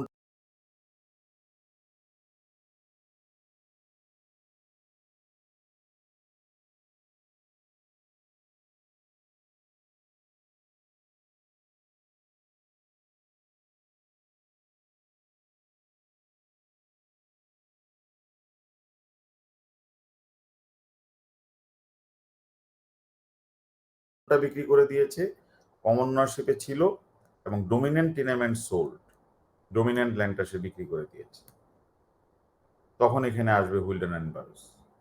তাহলে where a person a owns a plot of land and decide to sell or lease this land to another, that is B. B will impliedly acquire, সবগুলো ইজমেন্ট সে acquire করতে পারবে, those rights which A had previously exercised, মানে বিক্রি করার আগে দুইটা ল্যান্ডের মালিক যখন সে ছিল তখন সে এটা এক্সারসাইজ করত। প্রায়ার টু দ্য সেল এগুলোতে ইজমেন্ট ছিল না, কারণ এগুলো ছিল কোয়াজি ইজমেন্ট, কারণ সে তো দুইটা ল্যান্ডেরই মালিক ছিল, তাহলে কিভাবে এটা ইজমেন্ট হবে, এটা ছিল কোয়াজি ইজমেন্ট। তো পরবর্তীতে এটা হয়ে যাবে হচ্ছে ইজমেন্ট। ডিডের মধ্যে না বলা থাকলেও সবগুলো রাইট তখন ওয়াই এক্সারসাইজ করতে পারবে। আর খেয়াল রাখবা যে এই মেথডটা শুধুমাত্র একুয়ারিং এর, মানে তোমার এই গ্র্যান্টের ক্ষেত্রে অ্যাপ্লাই হবে, ইমপ্লাইড গ্র্যান্ট, এই মেথডটা ইমপ্লাইড রিজার্ভেশনের ক্ষেত্রে ব্যবহার হবে না। আর এই মেথডের মাধ্যমে শুধু কোয়াজি ইজমেন্ট গুলাকে ফুল ইজমেন্টে কনভার্ট করা হবে। এখানে আরেকটা ইন্টারেস্টিং কেস আছে, যেটা পরবর্তীতে কোশ্চেন আসলে আমরা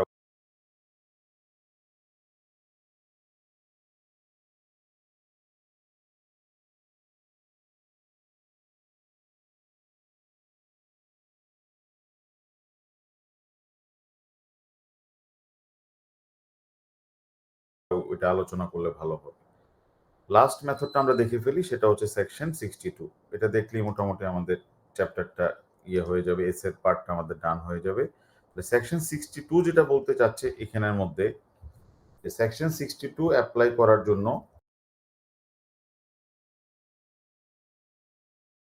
এখানে থাকতে হবে diversity of occupation. Diversity of occupation, diversity of occupation মানে দুইটা ল্যান্ড, কিন্তু দুইটা ল্যান্ড দুইজনের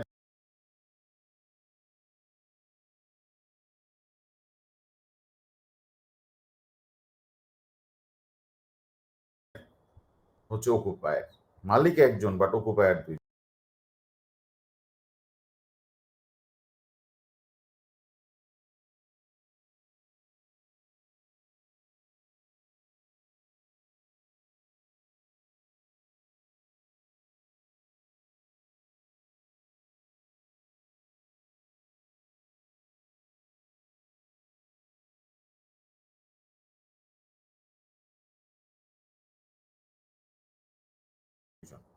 তাহলে land own by X but occupied by Y, তাহলে এই মালিক এক্স কিন্তু এখানে সে ওয়াই কে থাকতে দিছে, আর এই ল্যান্ড এক্স এর এবং এক্স এই ল্যান্ডেই আছে।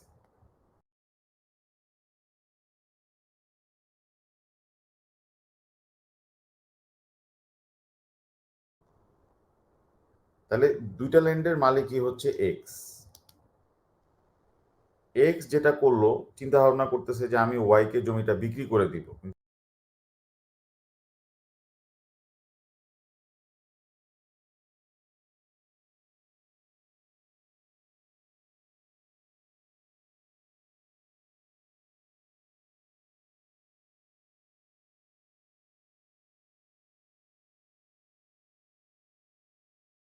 বিক্রিটা হবে হচ্ছে জুন 2024।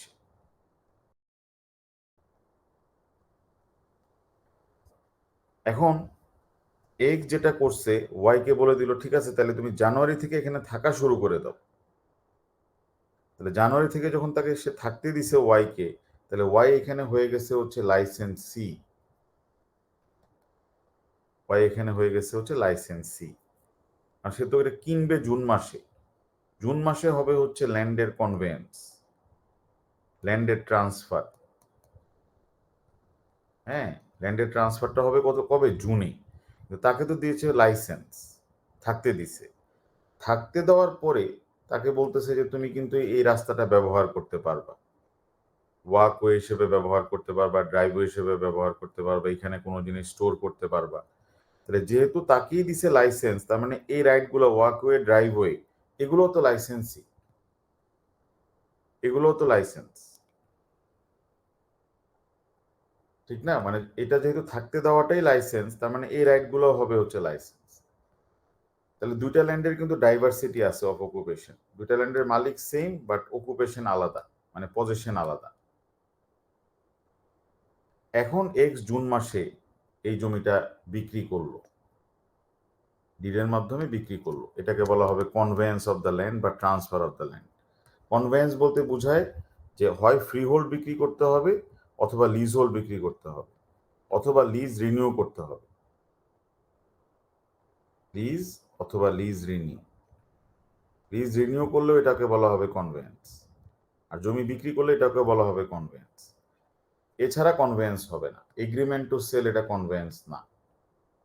কনভেয়েন্স হওয়ার জন্য হয় ফ্রি হোল্ড বিক্রি করতে হবে, নাহলে লিজ হোল্ড বিক্রি করতে হবে, অথবা লিজটা রিনিউ করতে হবে। তাহলে যখন তাকে জমিটা বিক্রি করে দিল, এক্স ওয়াই কে যখন জমিটা বিক্রি করলো ফর 90,000 পাউন্ডস, এখানে আর লেখা নাই যে সে যে ওয়াকওয়ে ব্যবহার করতে পারবে, ড্রাইভওয়ে ব্যবহার করতে পারবে, স্টোরেজ করতে পারবে, এটা লেখা নেই,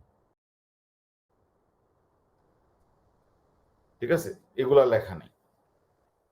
এখন জমিটা তো কিনে ফেলছে জুন মাসে, এখন সে এটা ব্যবহার করতে চায়, ওয়াকওয়ে, ড্রাইভওয়ে ব্যবহার করতে। এক্স বলতেছে না, তোমার ব্লক, তুমি আর এখানে ঢুকতেই পারবা না, গাড়িও চালাতে পারবা না, রাস্তাও ব্যবহার করতে পারবা না ওয়াকওয়ে হিসেবে, স্টোরও করতে পারবা না। এখন তো ওয়াই ঝামেলায় পড়ে গেছে।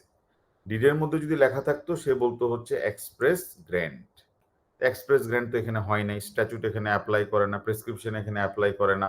এই এমন না যে তার ল্যান্ডটা লকড হয়ে যাবে বিকজ তার এখানে আরেকটা রাস্তা আছে, বাট এটা ইউজ করতে গেলে 30 মিনিট লাগবে, ভাঙাচোরা রাস্তা।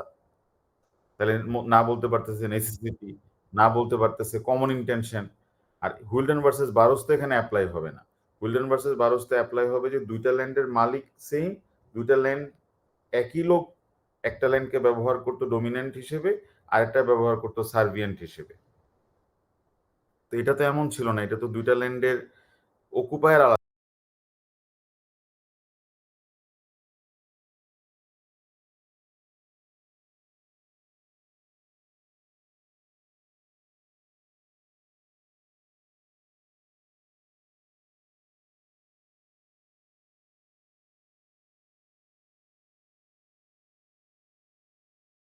মালিক সেম, এক্সি দুইটা ল্যান্ডের মালিক, কিন্তু অকুপায়ার আলাদা। তাহলে এখানে উপায় কি? এখানে এটার জন্য